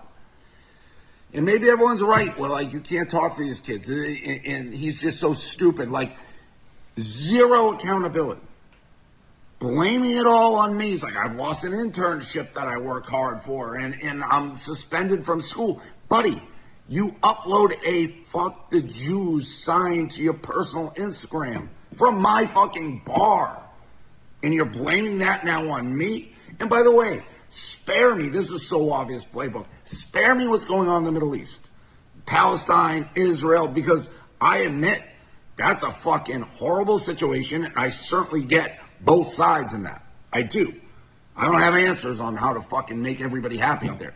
But this was about being a Jew in America. Other Jews in the bar. I'm a Jew. My parents are a Jew. American Jews. Fuck the Jews. That's what you said. You fucking anti-Semitic piece of shit. And I tried to show grace. I tried to. You put your name out there. I tried to actually. Now I feel dumb. Okay. Can't listen to that one anymore. I mean, I'm sure that as many times as Portnoy said that this video is not going to be on YouTube, which, go follow the Rumble. I might not have a YouTube account anymore by the end of tomorrow.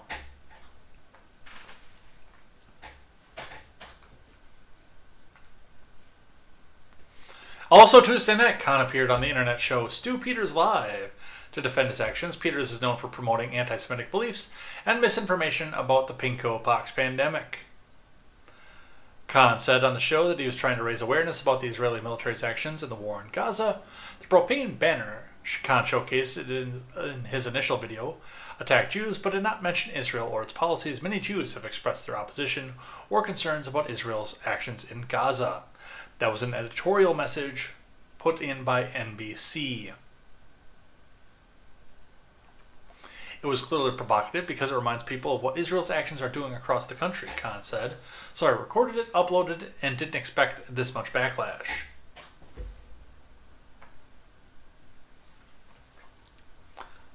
So,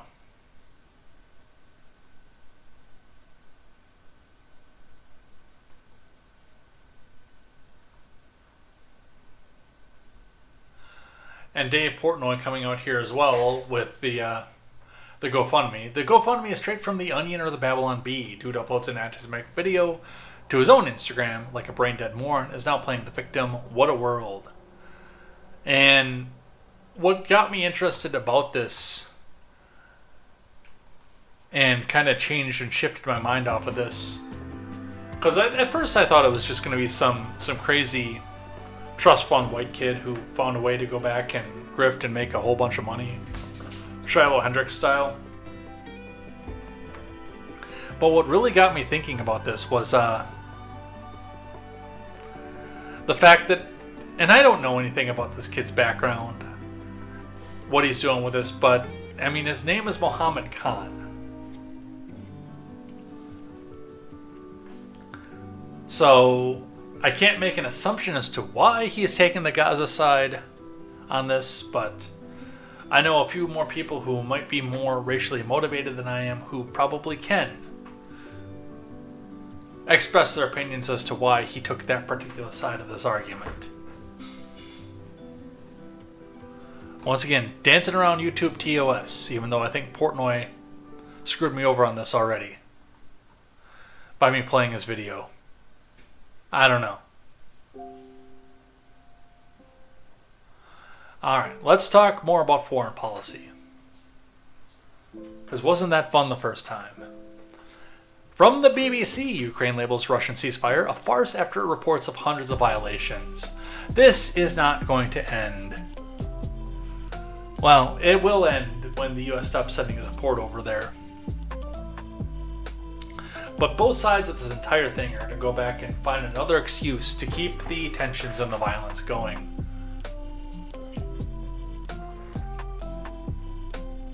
From Jessica Ronsley over at the BBC. Russia's unilateral 3-day ceasefires proved to be a farce because of its continued attacks across the front line, Ukraine's Foreign Minister Andriy Sybiha said. He accused Russia of 734 violations since its truce came into effect overnight into Thursday, adding that Ukraine was responding appropriately to every attack.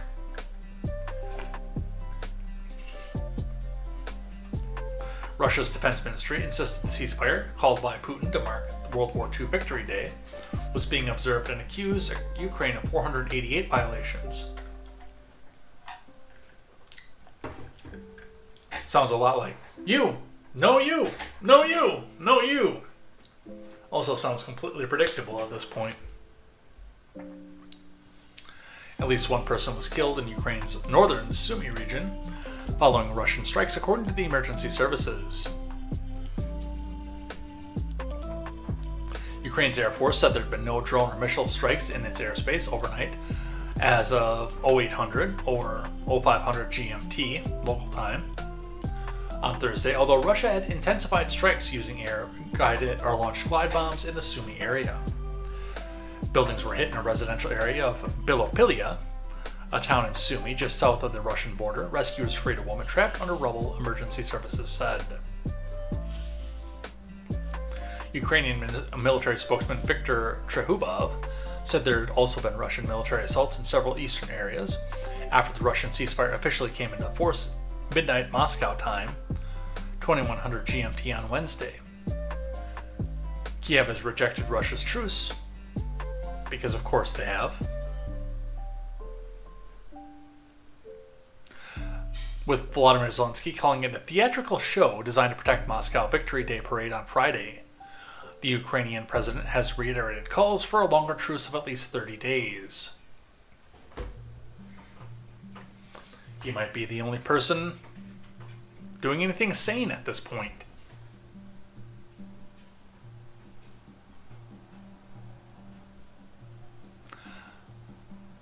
So, yeah, this is just going to keep going on forever, you guys.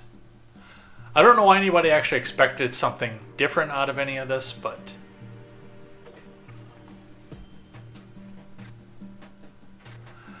oh, at least we get the minerals deal, though. From Politico, Trump-Ukraine minerals deal gets green light from Parliament in Kiev.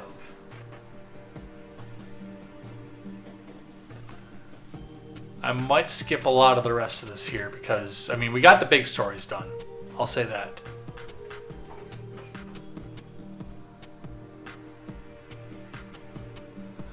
I do want to go on this one, though, because, well, you guys know that since I started Contemporary, my focus has been on finance. And since we talked about things that are going to affect the Dow and where the Dow goes and where our economy goes, I did want to touch on this one. I put it in the foreign policy category, but I think that this might have been able to go on our finance section as well. U.S. weighs plan to slash China tariffs to as low as 50%, down from 145% as soon as next week, per sources from Lisa Bickenshire and James Franey. The Trump admin is weighing a plan to slash the 145% tariff on Chinese imports by more than half, effective as soon as next week, as top U.S. and China officials head to Switzerland for high-level trade negotiations, the Post has learned. Specifically, U.S. officials are discussing a proposal to lower Trump's punishing levy on China goods between 50% and 54%, as they begin what promises to be lengthy talks to hammer out a trade agreement, sources close to the negotiations said. Meanwhile, trade taxes on neighboring South Asian countries would be cut to 25%, the source added. They're going to be bringing down to 50% while the negotiations are ongoing, the source of the said of the trade tax in China. Now, anonymous source, of course, so we won't know anything until basically Switzerland happens. The trade tax reduction is being eyed as Trump on Thursday said China's tariffs can only come down as he unveiled a trade deal with the UK in the Oval Office. It's at 145, so we know it's coming down, Trump told reporters. I think we're going to have a very good relationship. Insiders said the 50 to 54% range, down from the triple-digit level that the Treasury Secretary Scott Bessent said this week isn't sustainable, is in keeping with the rates that were discussed last month when Trump met with the bosses of the three biggest retailers in the U.S. The CEO is Doug McMillon of Walmart, who has got to be crying every time he sees the tariff bill, because it's fucking Walmart. Brian Cornell of Target and Tech Decker of Home Depot all said in the April 21st meeting at the White House was productive and constructive without offering details according to reports. In response, a whisper campaign spread quickly, and the number that emerged to get the ships flowing out of China was 54%, said Jay Foreman, CEO of Basic Fun, which makes its retro toys in China, including Tonka trucks, Care Bears, and My Little Pony. Which makes that 3 toy brands that I don't want to buy. The signals we are getting is that the dam will break by the end of the week or next, that there will be an adjustment, Foreman told the Post. Accordingly, many retailers have already begun asking vendors to quote prices based on a range of tariff rates, anywhere between 10 and 54%, so they're ready to price when the goods land in the U.S., Foreman added. So, a few things to watch with this. Now, the left wing is going to look at this and say, oh, Trump caved! China won, China beat him. Meanwhile, telling you that it's the worst thing in the world for the fact that this tariff is even happening. So people should be celebrating, and I think that's a part of where we saw the markets going up at this point and over the past few days. And I mean, again, this all depends on Switzerland, but I think there's going to be some positivity in the markets coming in after this based on the fact that, yes, the expectation is that the tariffs go down. The cheap crap peddlers like Walmart, Target, and Amazon can come back in and continue to peddle cheap crap for cheap and turn a big profit off of it as well. Which used to be something the left hated, by the way.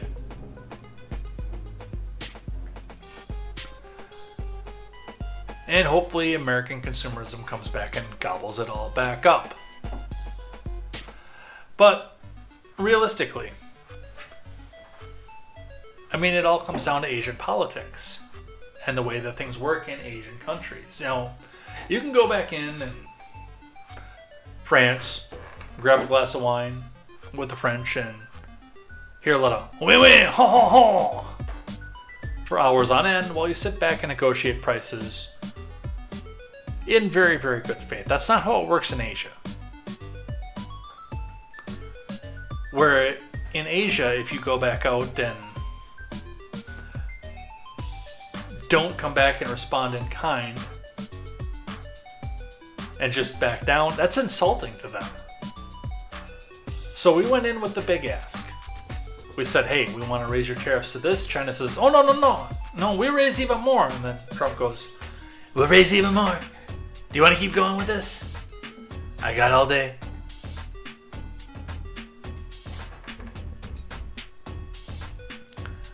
Also keeping in mind that a lot of the food that goes into the southern regions of China come from our farmers.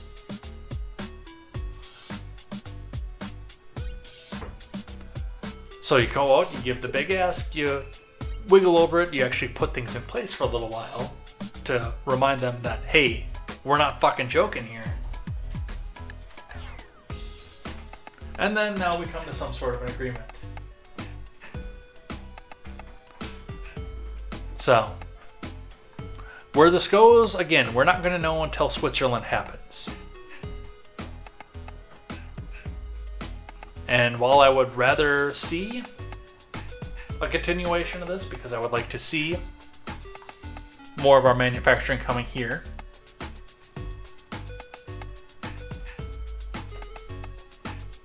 this is going to hold us afloat for a little while longer and curb some inflation as we go. So, that's what we're going to see. All right. I'm going to call, because a lot of the rest that I have here is some shakeups in DC. Some of this will get saved for next week because it was really funny. It was too funny not to go on. But it's also pushing 10 o'clock. And I'd like to spend some time with my family. But before I spend some time with my family, I do want to finish out with my favorite part of the show. It's time for things I like and things that I hate. Or, more accurately, things that I hate and things that I like. Due to many suggestions by a lot of people. So, let's do this, but let's first start with the rules of acquisition. And actually, for once, in a very, very, very, very long time, I have way more things that I like than things that I hate. I don't get this very often. The rules of acquisition. For those of you who are not familiar with the Ferengi rules of acquisition, this is the equivalent in the Ferengi religion of their commandments. They're well more than 10, but they can come back out and quote them like American Baptists quote Bible verses for every little thing. According to the show's lore, they all have to memorize all 400 of the rules of acquisition in order to become an adult, so they are all supposedly know them very well. Every week we read one of these, with Roddenberry being an avowed communist. We do look into the situation of what's happening with that and say, hey, there's a possibility that these are mockeries of capitalism, but we look at the ones that are actually remotely good to capitalism and talk about how they can be used in the real world, or we point out how they are just mockeries. Where are we at right now? What place did we leave off?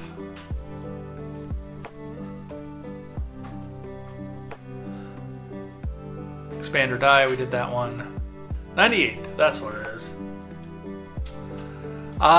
This one comes from Beta Canon source, DS9 novel IQ, which is weird because Q did not take a prominent role in the Deep Space Nine franchise on screen, but I do think that a lot of people were curious as to how it would work with Q in the in the Deep Space Nine world. So I'm not surprised there's a novel for this. I might go out and read it. I haven't been reading much lately, but I might pick it up and read it because the concept of Q on Deep Space Nine, other than getting boxed by Cisco in the first season, you know, Cisco in the episode where he went up and punched God. Be good to go. But let's look at the 98th rule of acquisition. If you can't take it with you, don't go. This one is more of the mockery one, and it shows some of the materialistic tendencies that I'm sure that Roddenberry was trying to eliminate in the characters for Deep Space Nine and the rest of the Star Trek franchise by itself. But there's some merit to it, of course.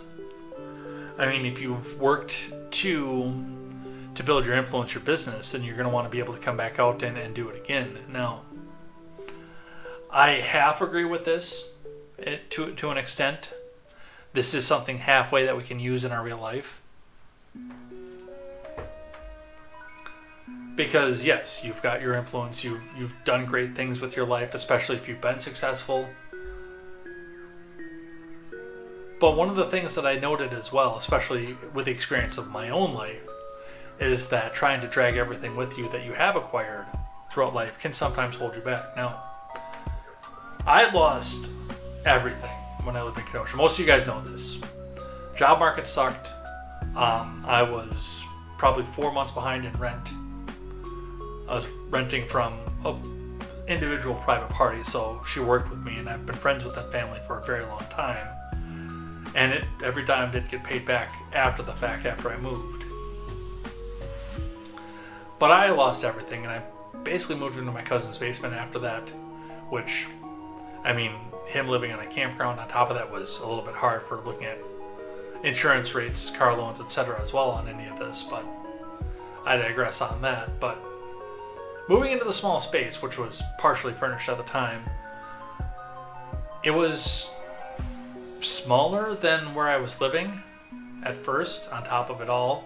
But then yes, I had a gigantic sectional, which I at this point wish that I still had, and a leather couch that matches the leather chair that's in my living room currently. The two, because I have a leather couch and a leather chair in there, but they're mismatched because they came from two different sets. I had a matching one to go with the chair at the point too. And I sold them along with a few other things when I moved to go to Madison. And a part of that was based on the fact that, I couldn't take it with me. And people would say by the rules of acquisition that I shouldn't go. But realistically, the downsizing allowed me to go back and pretty much triple my income within a year. And then put me on the path to, I'm now at 5 times what I was making when I lived in Kenosha at the end. Now, mind you, inflation has eaten up a lot of that, unfortunately, but I mean, I'm doing a relatively professional job with room for advancement and managing authority that goes with it, so I'm pretty sure I did okay for myself after the fact, so halfway on that one. Yes, it's important to take care of the things that you've acquired throughout your life, especially that has sentimental value to you, but on the other side of it, sometimes you just gotta let it go because you can make bigger opportunity with it. And I'm sure that in the Divine Treasury, when you're bidding on your next life, with the social credit you got from following these rules of acquisition, I'm sure they would look at that if you made more profit and say, hey, you know what? You won. Good job. All right, let's do some things that I hate. Neil Young slammed for anti-Tesla song. Peak washed up hippie cringe. Now, I'm going to tell you right off the bat, as an entertainer, you can make a social commentary song, write social commentary music, and do it well. Mr. Young is actually very good at this.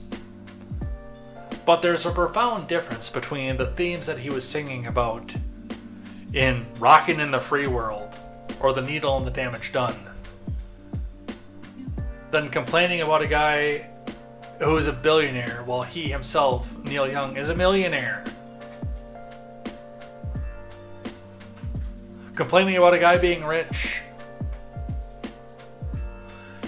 and people going out and buying an electric vehicle, which I thought was the dream for the left.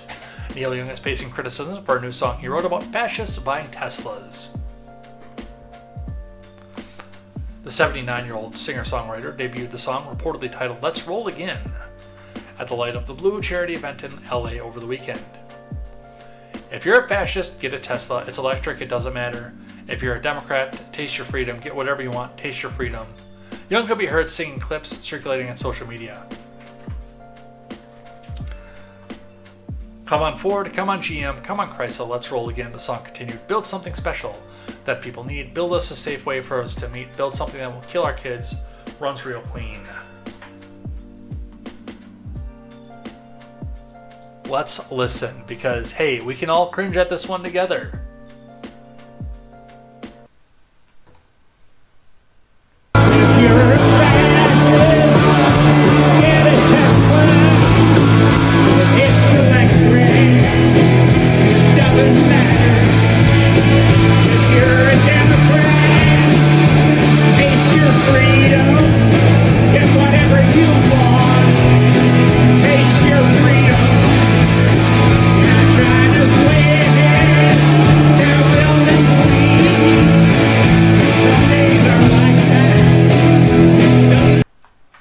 Did he just rip off "This Land Is Your Land" and put different words to it? I'm pretty sure that's what that is.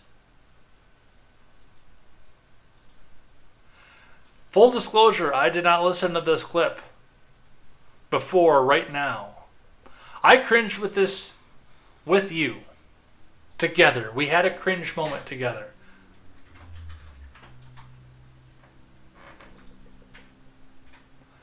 Yeah, that is far cry from The Needle and the Damage Done, which, given some of my history, not of the needle, but of being affected by other people on the needle, speaks to me in a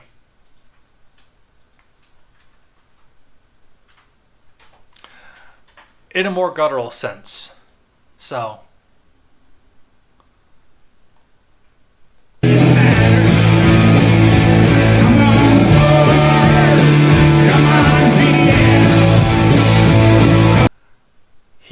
that is This Land Is Your Land. I recognize the chords.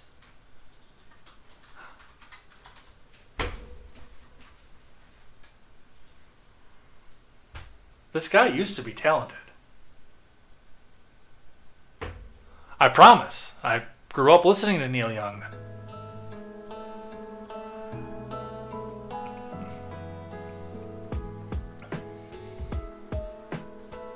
Alright, let's do some more things that I hate.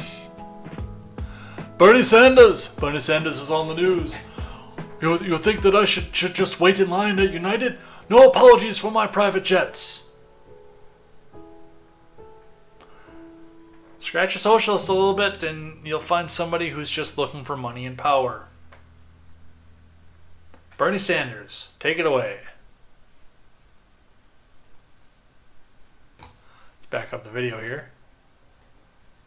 5 rallies in a week. The only way you can get around to talk to 30,000 people. Think I'm going to be sitting on a waiting line at United, waiting, 30,000 people are waiting? That's the only way you can get around. No apologies for that. That's what campaign travel is about. We've done it in the past. We're going to do it in the future. 5 rallies in a week.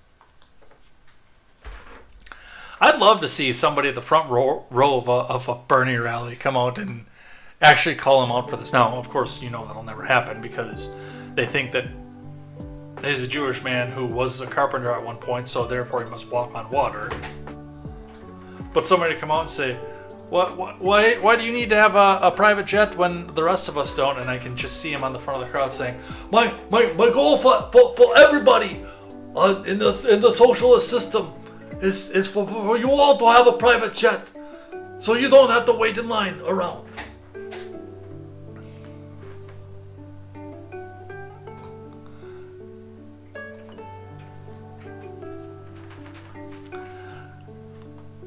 Now, this one might get me, well, I fully admit to it every time I put up something that might get me hate from the MAGA crowd as being anti-MAGA or, a libtard or something else like that because, if I don't jump right on board with everything that they have to say, then I must be a left-winger at some point. New York Magazine, Politico Magazine, not New York Magazine. The administration that pardoned January 6 rioters is trying to jail guy over a protest banner. So I want to read a little bit of this one. This involves Ed Martin, who was the recently pulled nominee for U.S. judge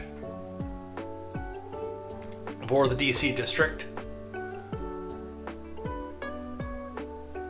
And realistically, I'm against this because I know this tramples out on free speech.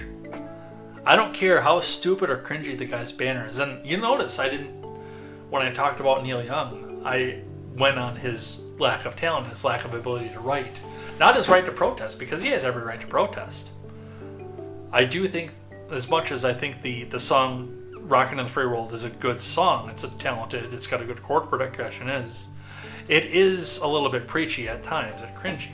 But he has every right to go back out and protest. It's his freedom of speech to do so. I don't have to agree with it to enjoy the guitar work in the song, but I still respect his ability to do so, and that's what's at hand with this one as well. Trump's Justice Department is trying to jail a guy for trespassing on federal property in order to mount an illegal protest, a nonviolent version of what the president pardoned 1,500 people for doing.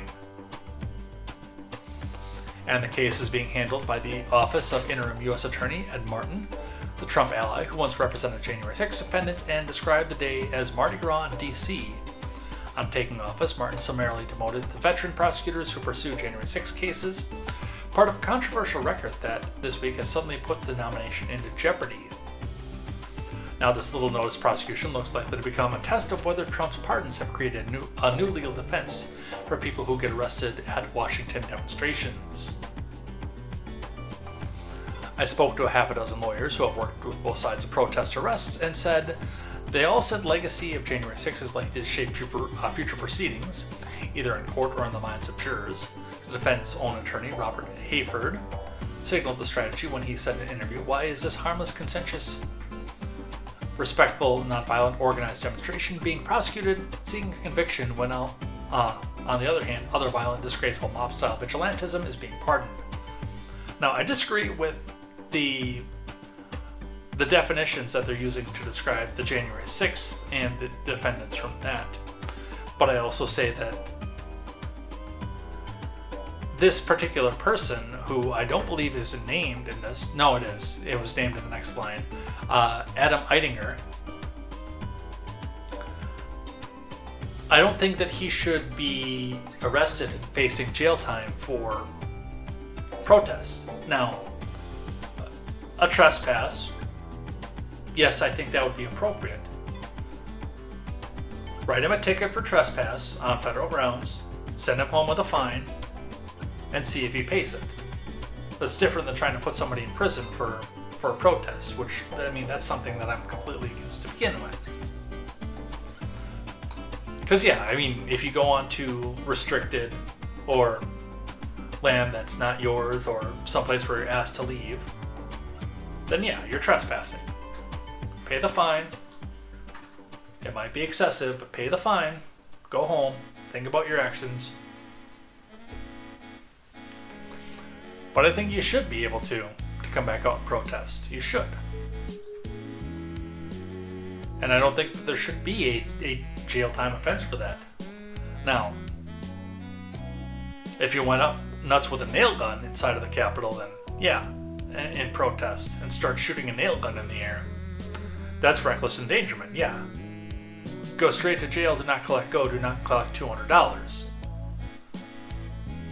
But 2 or 3 strong guys from the National Archives can go back and rip this down.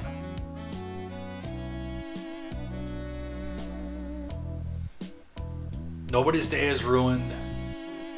So no, I don't think this guy should be put in jail, and I think that the people who are, especially given the fact, again, that it's Ed Martin who was working on the January 6 cases, he should be ashamed of this. He should. Alright, one more thing that I hate, and then we move on to things that I like. And this, of course, we didn't do the Houthi stuff because the Houthis threw a missile at an Israeli airport. I put that on the stuff that I skipped for this week, but it's just funny to me that NBC News led with this, and I wanted to put this out on things that I hate to point out with this. NBC is telling us how much an operation, a military operation, is going to cost the U.S. taxpayers when they sat with their thumbs up their asses for 3.5 years over the Ukraine and the cost of that. Oh, that's just something we can come back and shoulder. But $1 billion against Houthis? No, no, no, no, no, no, no. Tweet from NBC News, NPC News, as I like to call them. From Courtney Kube and Gordon Lubold. President Trump's fight against the Houthis never dealt a crippling blow to the militant group. Bullshit. That's what you were all freaking out about with the signal chat, by the way. But it's cost America more than $1 billion since March, including the thousands of bombs and missiles used in strikes, along with 7 drones shot down and 2 fighter jets that sank, according to 2 officials briefed on the cost.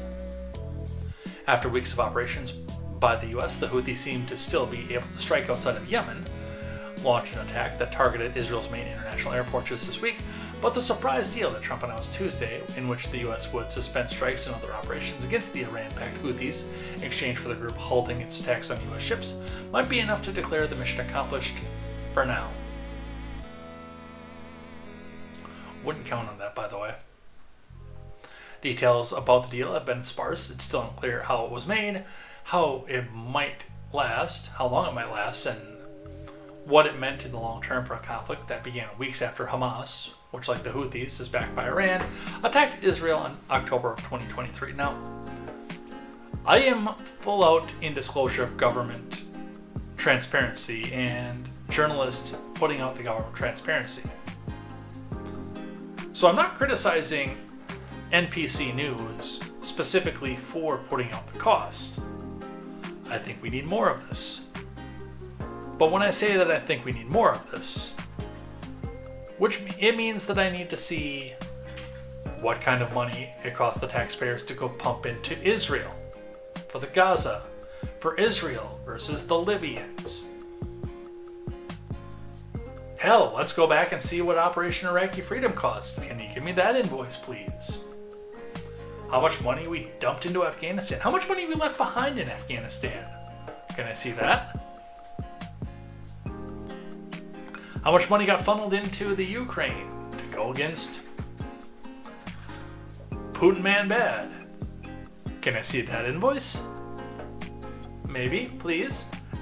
I think we've actually got a fairly open idea what that one is, but I mean, I'm petty enough that I want to go back and see the invoice for Vietnam, for instance. Korea, which is technically still ongoing. We're in a permanent ceasefire, but that war is actually still active. Can I see that bill? The foreign aid that we send out to the... Can I see that bill, please? Maybe? Yes? Do more of this, but don't just reserve it for causes that you hate or people that you hate. Tell me more. Tell me more. Like, did he have a car? Alright, let's do some things that I like. Hey, look! I watched a movie recently again. That doesn't happen very often. So, and I think I did this when I watched this for the first time too on this, but I don't care. I watched the movie and I liked it again. So we're going to watch the trailer again. Pom and I went to bed one night, still a little bit awake, and we decided, you know what? We're going to watch Crocodile Dundee, which I had only seen for the first time like 3 years ago. It's from 1986. The movie's almost as old as I am, but I only saw it for the first time like 3 years ago. Yeah, I think it was in 2021. I rented it on Amazon and watched it. And I enjoyed it. It held up. Now, I had actually seen the majority of Crocodile Dundee 2. I had not seen it all the way through from the beginning, but it was one of those things where it was a movie that got played over and over again in summer in the 90s on VH1. So I'd seen the majority of it through that, but I sat down the week after I watched Dundee 1 and watched that one too, and that one held up now that I'd seen the entirety of it. But I think at some point, maybe this week, we'll watch Dundee 2. But I like Dundee just based on the fact that, I mean, him going to New York, being basically a bushman, with the friendly Australian way of life. Kind of felt like me in Boston, where there were a few things that I could do that nobody else could do based on my experience around farms, my experience around nature and doing things like that. Shoved into the concrete jungle of Boston, where the odds were entirely stacked against me. Now, I was not nearly as successful as Mick Dundee was by any stretch of the imagination, based on what my ex-girlfriend did to me while I was out there, but it was still the same feeling as that. So let's watch the original trailer, and it's still got the sketchy Paramount animation from 1986 for Crocodile Dundee 1. Let's watch.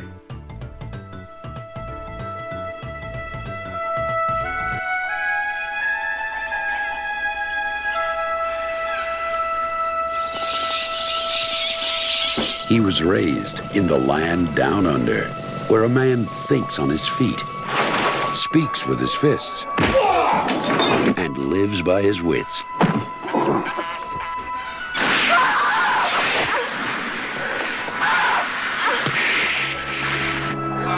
Two beers, all right? One for me, one for me mate. A legendary figure about to encounter a world more treacherous than any he has ever known.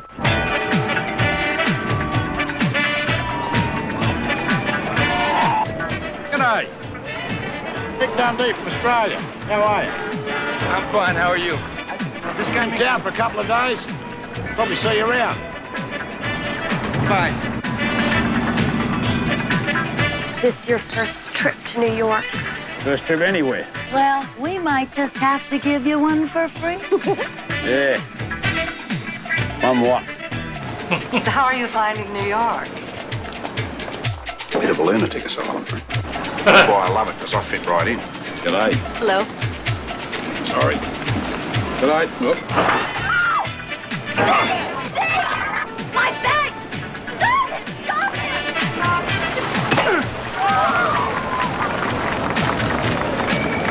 When are you coming home, mate? Well, if you can manage, Wal, I'd like to stay a while. Wouldn't have anything to do with a certain lady writer, would it? Paramount Pictures presents Your house, Senor Meek.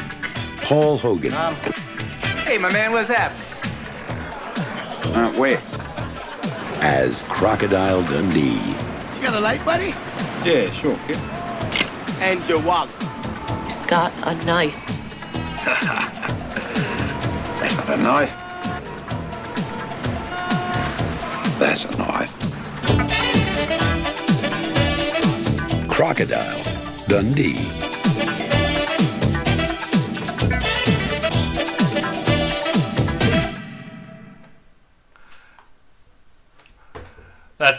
That's probably one of my favorite lines in the movie. That's not a knife.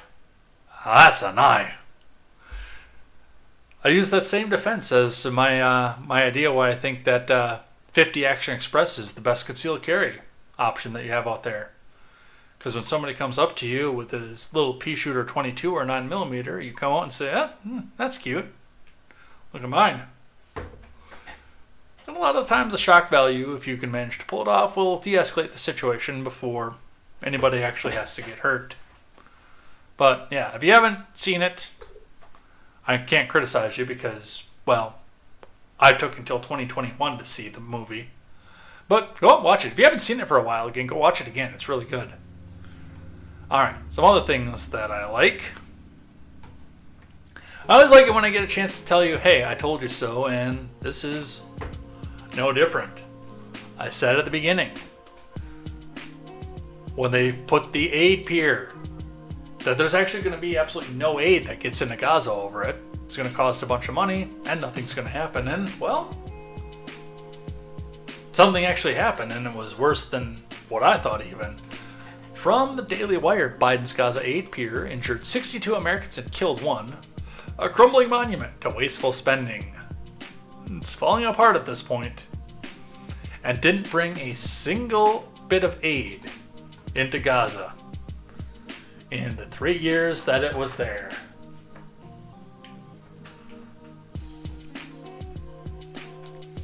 President Biden's floating pier, which was touted as a way to get humanitarian aid to civilians in Gaza, resulted in the death of one American service member, injuries to 62 more, damaging more than $31 million worth of military equipment in the process. A new report from the Pentagon Inspector General, which was published on Tuesday, revealed that far more service members had been injured than previously indicated. The report also noted the extent of the damage to the military equipment, despite the fact that the pier was not even operational for a full 3 weeks. Biden announced his admin's plan to build the pier during his 2024 State of Disunion address on March, and was noted in a review published in August of 2024 by the U.S. Agency for International Development, Office of the Inspector General.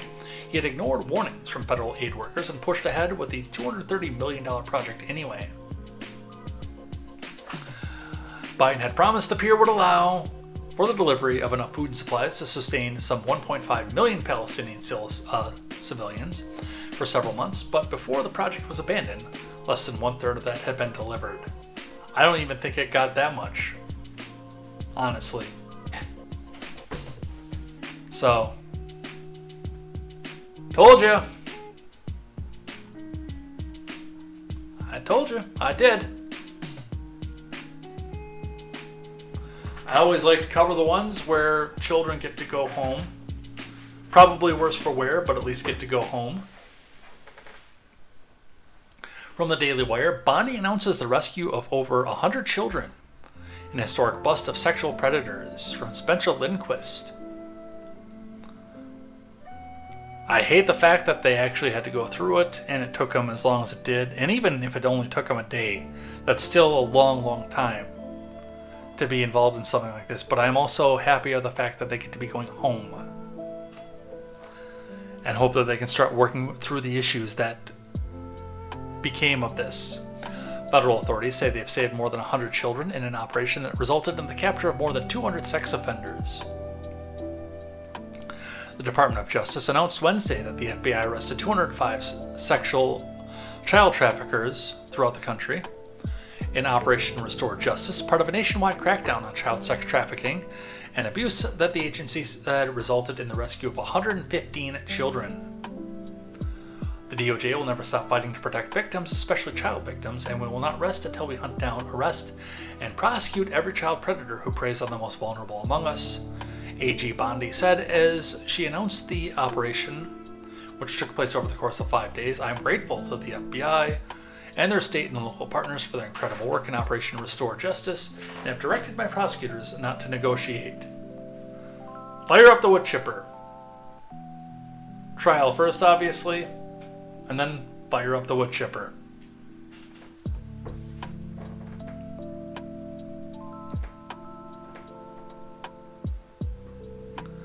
It's kind of an interesting mix of these things too. Among the more than 200 suspects arrested in the operation are an illegal alien from Mexico, a former DC police officer, and a Minnesota state trooper and Army reservist. So, I mean, we're not sitting down here and typecasting anything by any stretch of the imagination. It's from a lot of different walks of life. There are messed up people everywhere, man.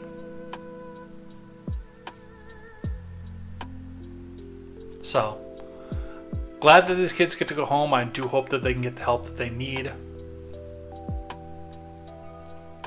Let's grab one from Barstool Sports. A former Bush admin official said that the U.S. government has spent trillions of dollars building underground cities and systems of tunnels in the event of an apocalypse. So, yeah, apparently Vault-Tec is real. I thought it was just a thing from Fallout, but apparently it's a real thing.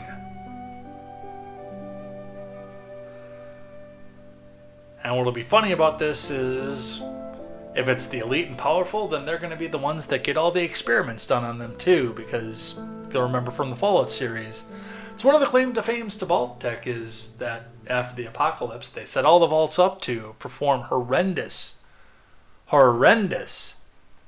human experiments on the people that they locked in the vaults.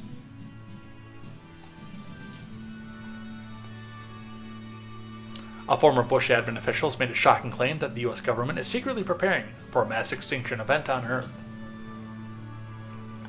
Catherine Fitz, who was the U.S. Assistant Secretary of Housing and Urban Development for Housing, joined Tucker Carlson on his podcast this week, saying she found $21 trillion in unaccounted funds was diverted to covert projects between 1998 and 2015. One of the things I've looked at in the process of looking at where all this money is going is the underground base, city infrastructure and transportation system that's been built, Fitz said.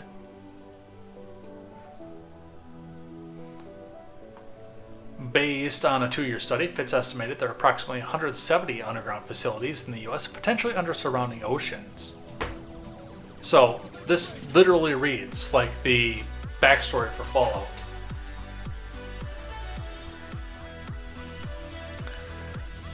Connected by Secret Transportation Network, when Carlson asked about their purpose, Fitz responded on near extinction events, suggesting the bases are designed to protect elites during the catastrophic scenario.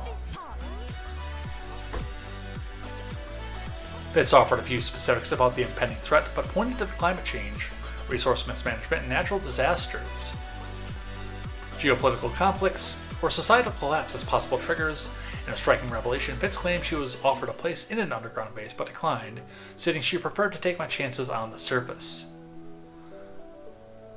Well, see, you stay down there for about 200 years, and your progeny comes up, and then changes the entirety of society that's already on the surface. That's what this is actually about.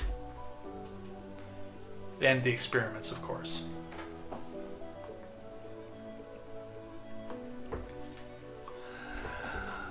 In a surprise turn from people that I normally cannot stand, MAGA leaders defend Americans' right to boycott Israel. From Jason Lemon. Prominent figures from within Trump's Make America Great Again, or MAGA movement, came out against the bipartisan IGO Anti-Boycott Act, House Resolution 867, saying it would criminalize boycotts and free speech against Israel. After the backlash, a pending vote slated for Monday was canceled. It's beyond outrageous and offensive that House leadership bowed to extreme right forces and pulled this common sense bipartisan bill that makes anti-Semitic and hate-driven boycotts illegal. A spokesperson for Representative Josh Gottheimer, a New Jersey Democrat who introduced the legislation, told Newsweek Monday morning. Newsweek also reached out to Mike Walter, a New York Republican who introduced the legislation, with Gottheimer for comment. No, this was the right move. I have nothing against Israel or the Israeli people. But I want people to be able to choose with their money, choose with their wallets. And what's the outcome of this if you make it illegal? Up to $1 million fine to boycott Israel. You're sitting in New York, and you've got a bagel shop, and you're importing bagels, and you get the opportunity to import bagels from France. Do they make bagels in France? I don't even know. Or you get the opportunity to import them from Israel. But you think the French ones just taste a little bit better. Are you on the hook for $1 million because you wanted to buy the French ones? No, this is ridiculous. Prison sentences up for up to 20 years for boycotting Israel. No. Get rid of that shit. Marjorie Taylor Greene saying, I'll be voting no. My disagreements with Marjorie Taylor Greene notwithstanding, because I've always been fair about that on this program. When you do something right, you get praise for it, even no matter how much I think you're a left-wing Democrat plant, trying to act like a caricature of a Republican. This was the right decision. It's my job to defend Americans' rights to buy or boycott whomever they choose without the government harshly fining them or imprisoning them. But what I don't understand is why we are voting on a bill on behalf of other countries and not the president's executive orders that are for our country. Well, that is something you can sit back and dicker around in Congress. You're good at that. It's Congress. You don't get anything done. But yes, this was the right answer, 100%. Alright, a couple more. I just thought this was funny, this little bit of exchange. So, why women get L's over on X. posts a screenshot and a picture that says, "I demand absolute censorship of the K word on Twitter," which I figured out where she was going with on that one right away. "If my demands are not met, me and millions of other women will delete their accounts." Which I quote X'd and said, "I'm sure it's helpful to be a Karen about the word Karen. I can get my manager if it bothers you." But my boy John, friend of the show, been on Ed Talk, great guy, says, in response to that, he says, that's not the K word that I thought that she meant. So, I'm sure you can connect the dots from there. I thought it was funny.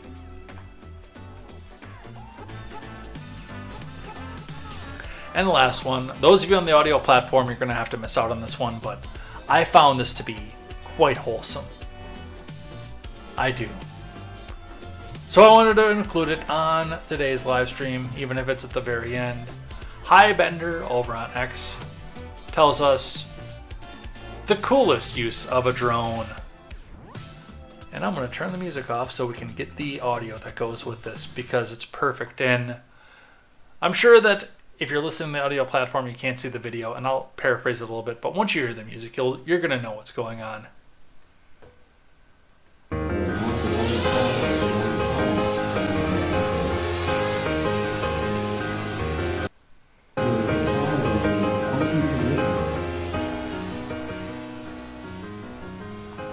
What we're seeing on the video platform right now is a kite shaped like a doghouse with a balloon Snoopy on top, with a drone on the inside flying through the air, and Snoopy's got his iconic Red Baron goggles on. Yes, he is hunting down he's not the Red Baron, he's hunting the Red Baron on his doghouse fighter jet.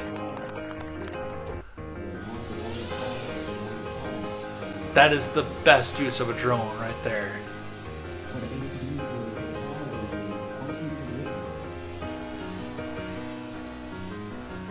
And apparently the balloon Snoopy's got motorized control where he can look around left and right too.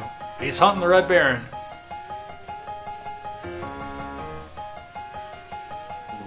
That's so cool.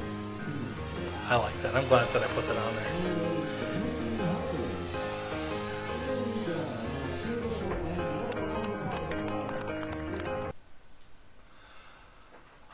Hey, look at that. We're at the end.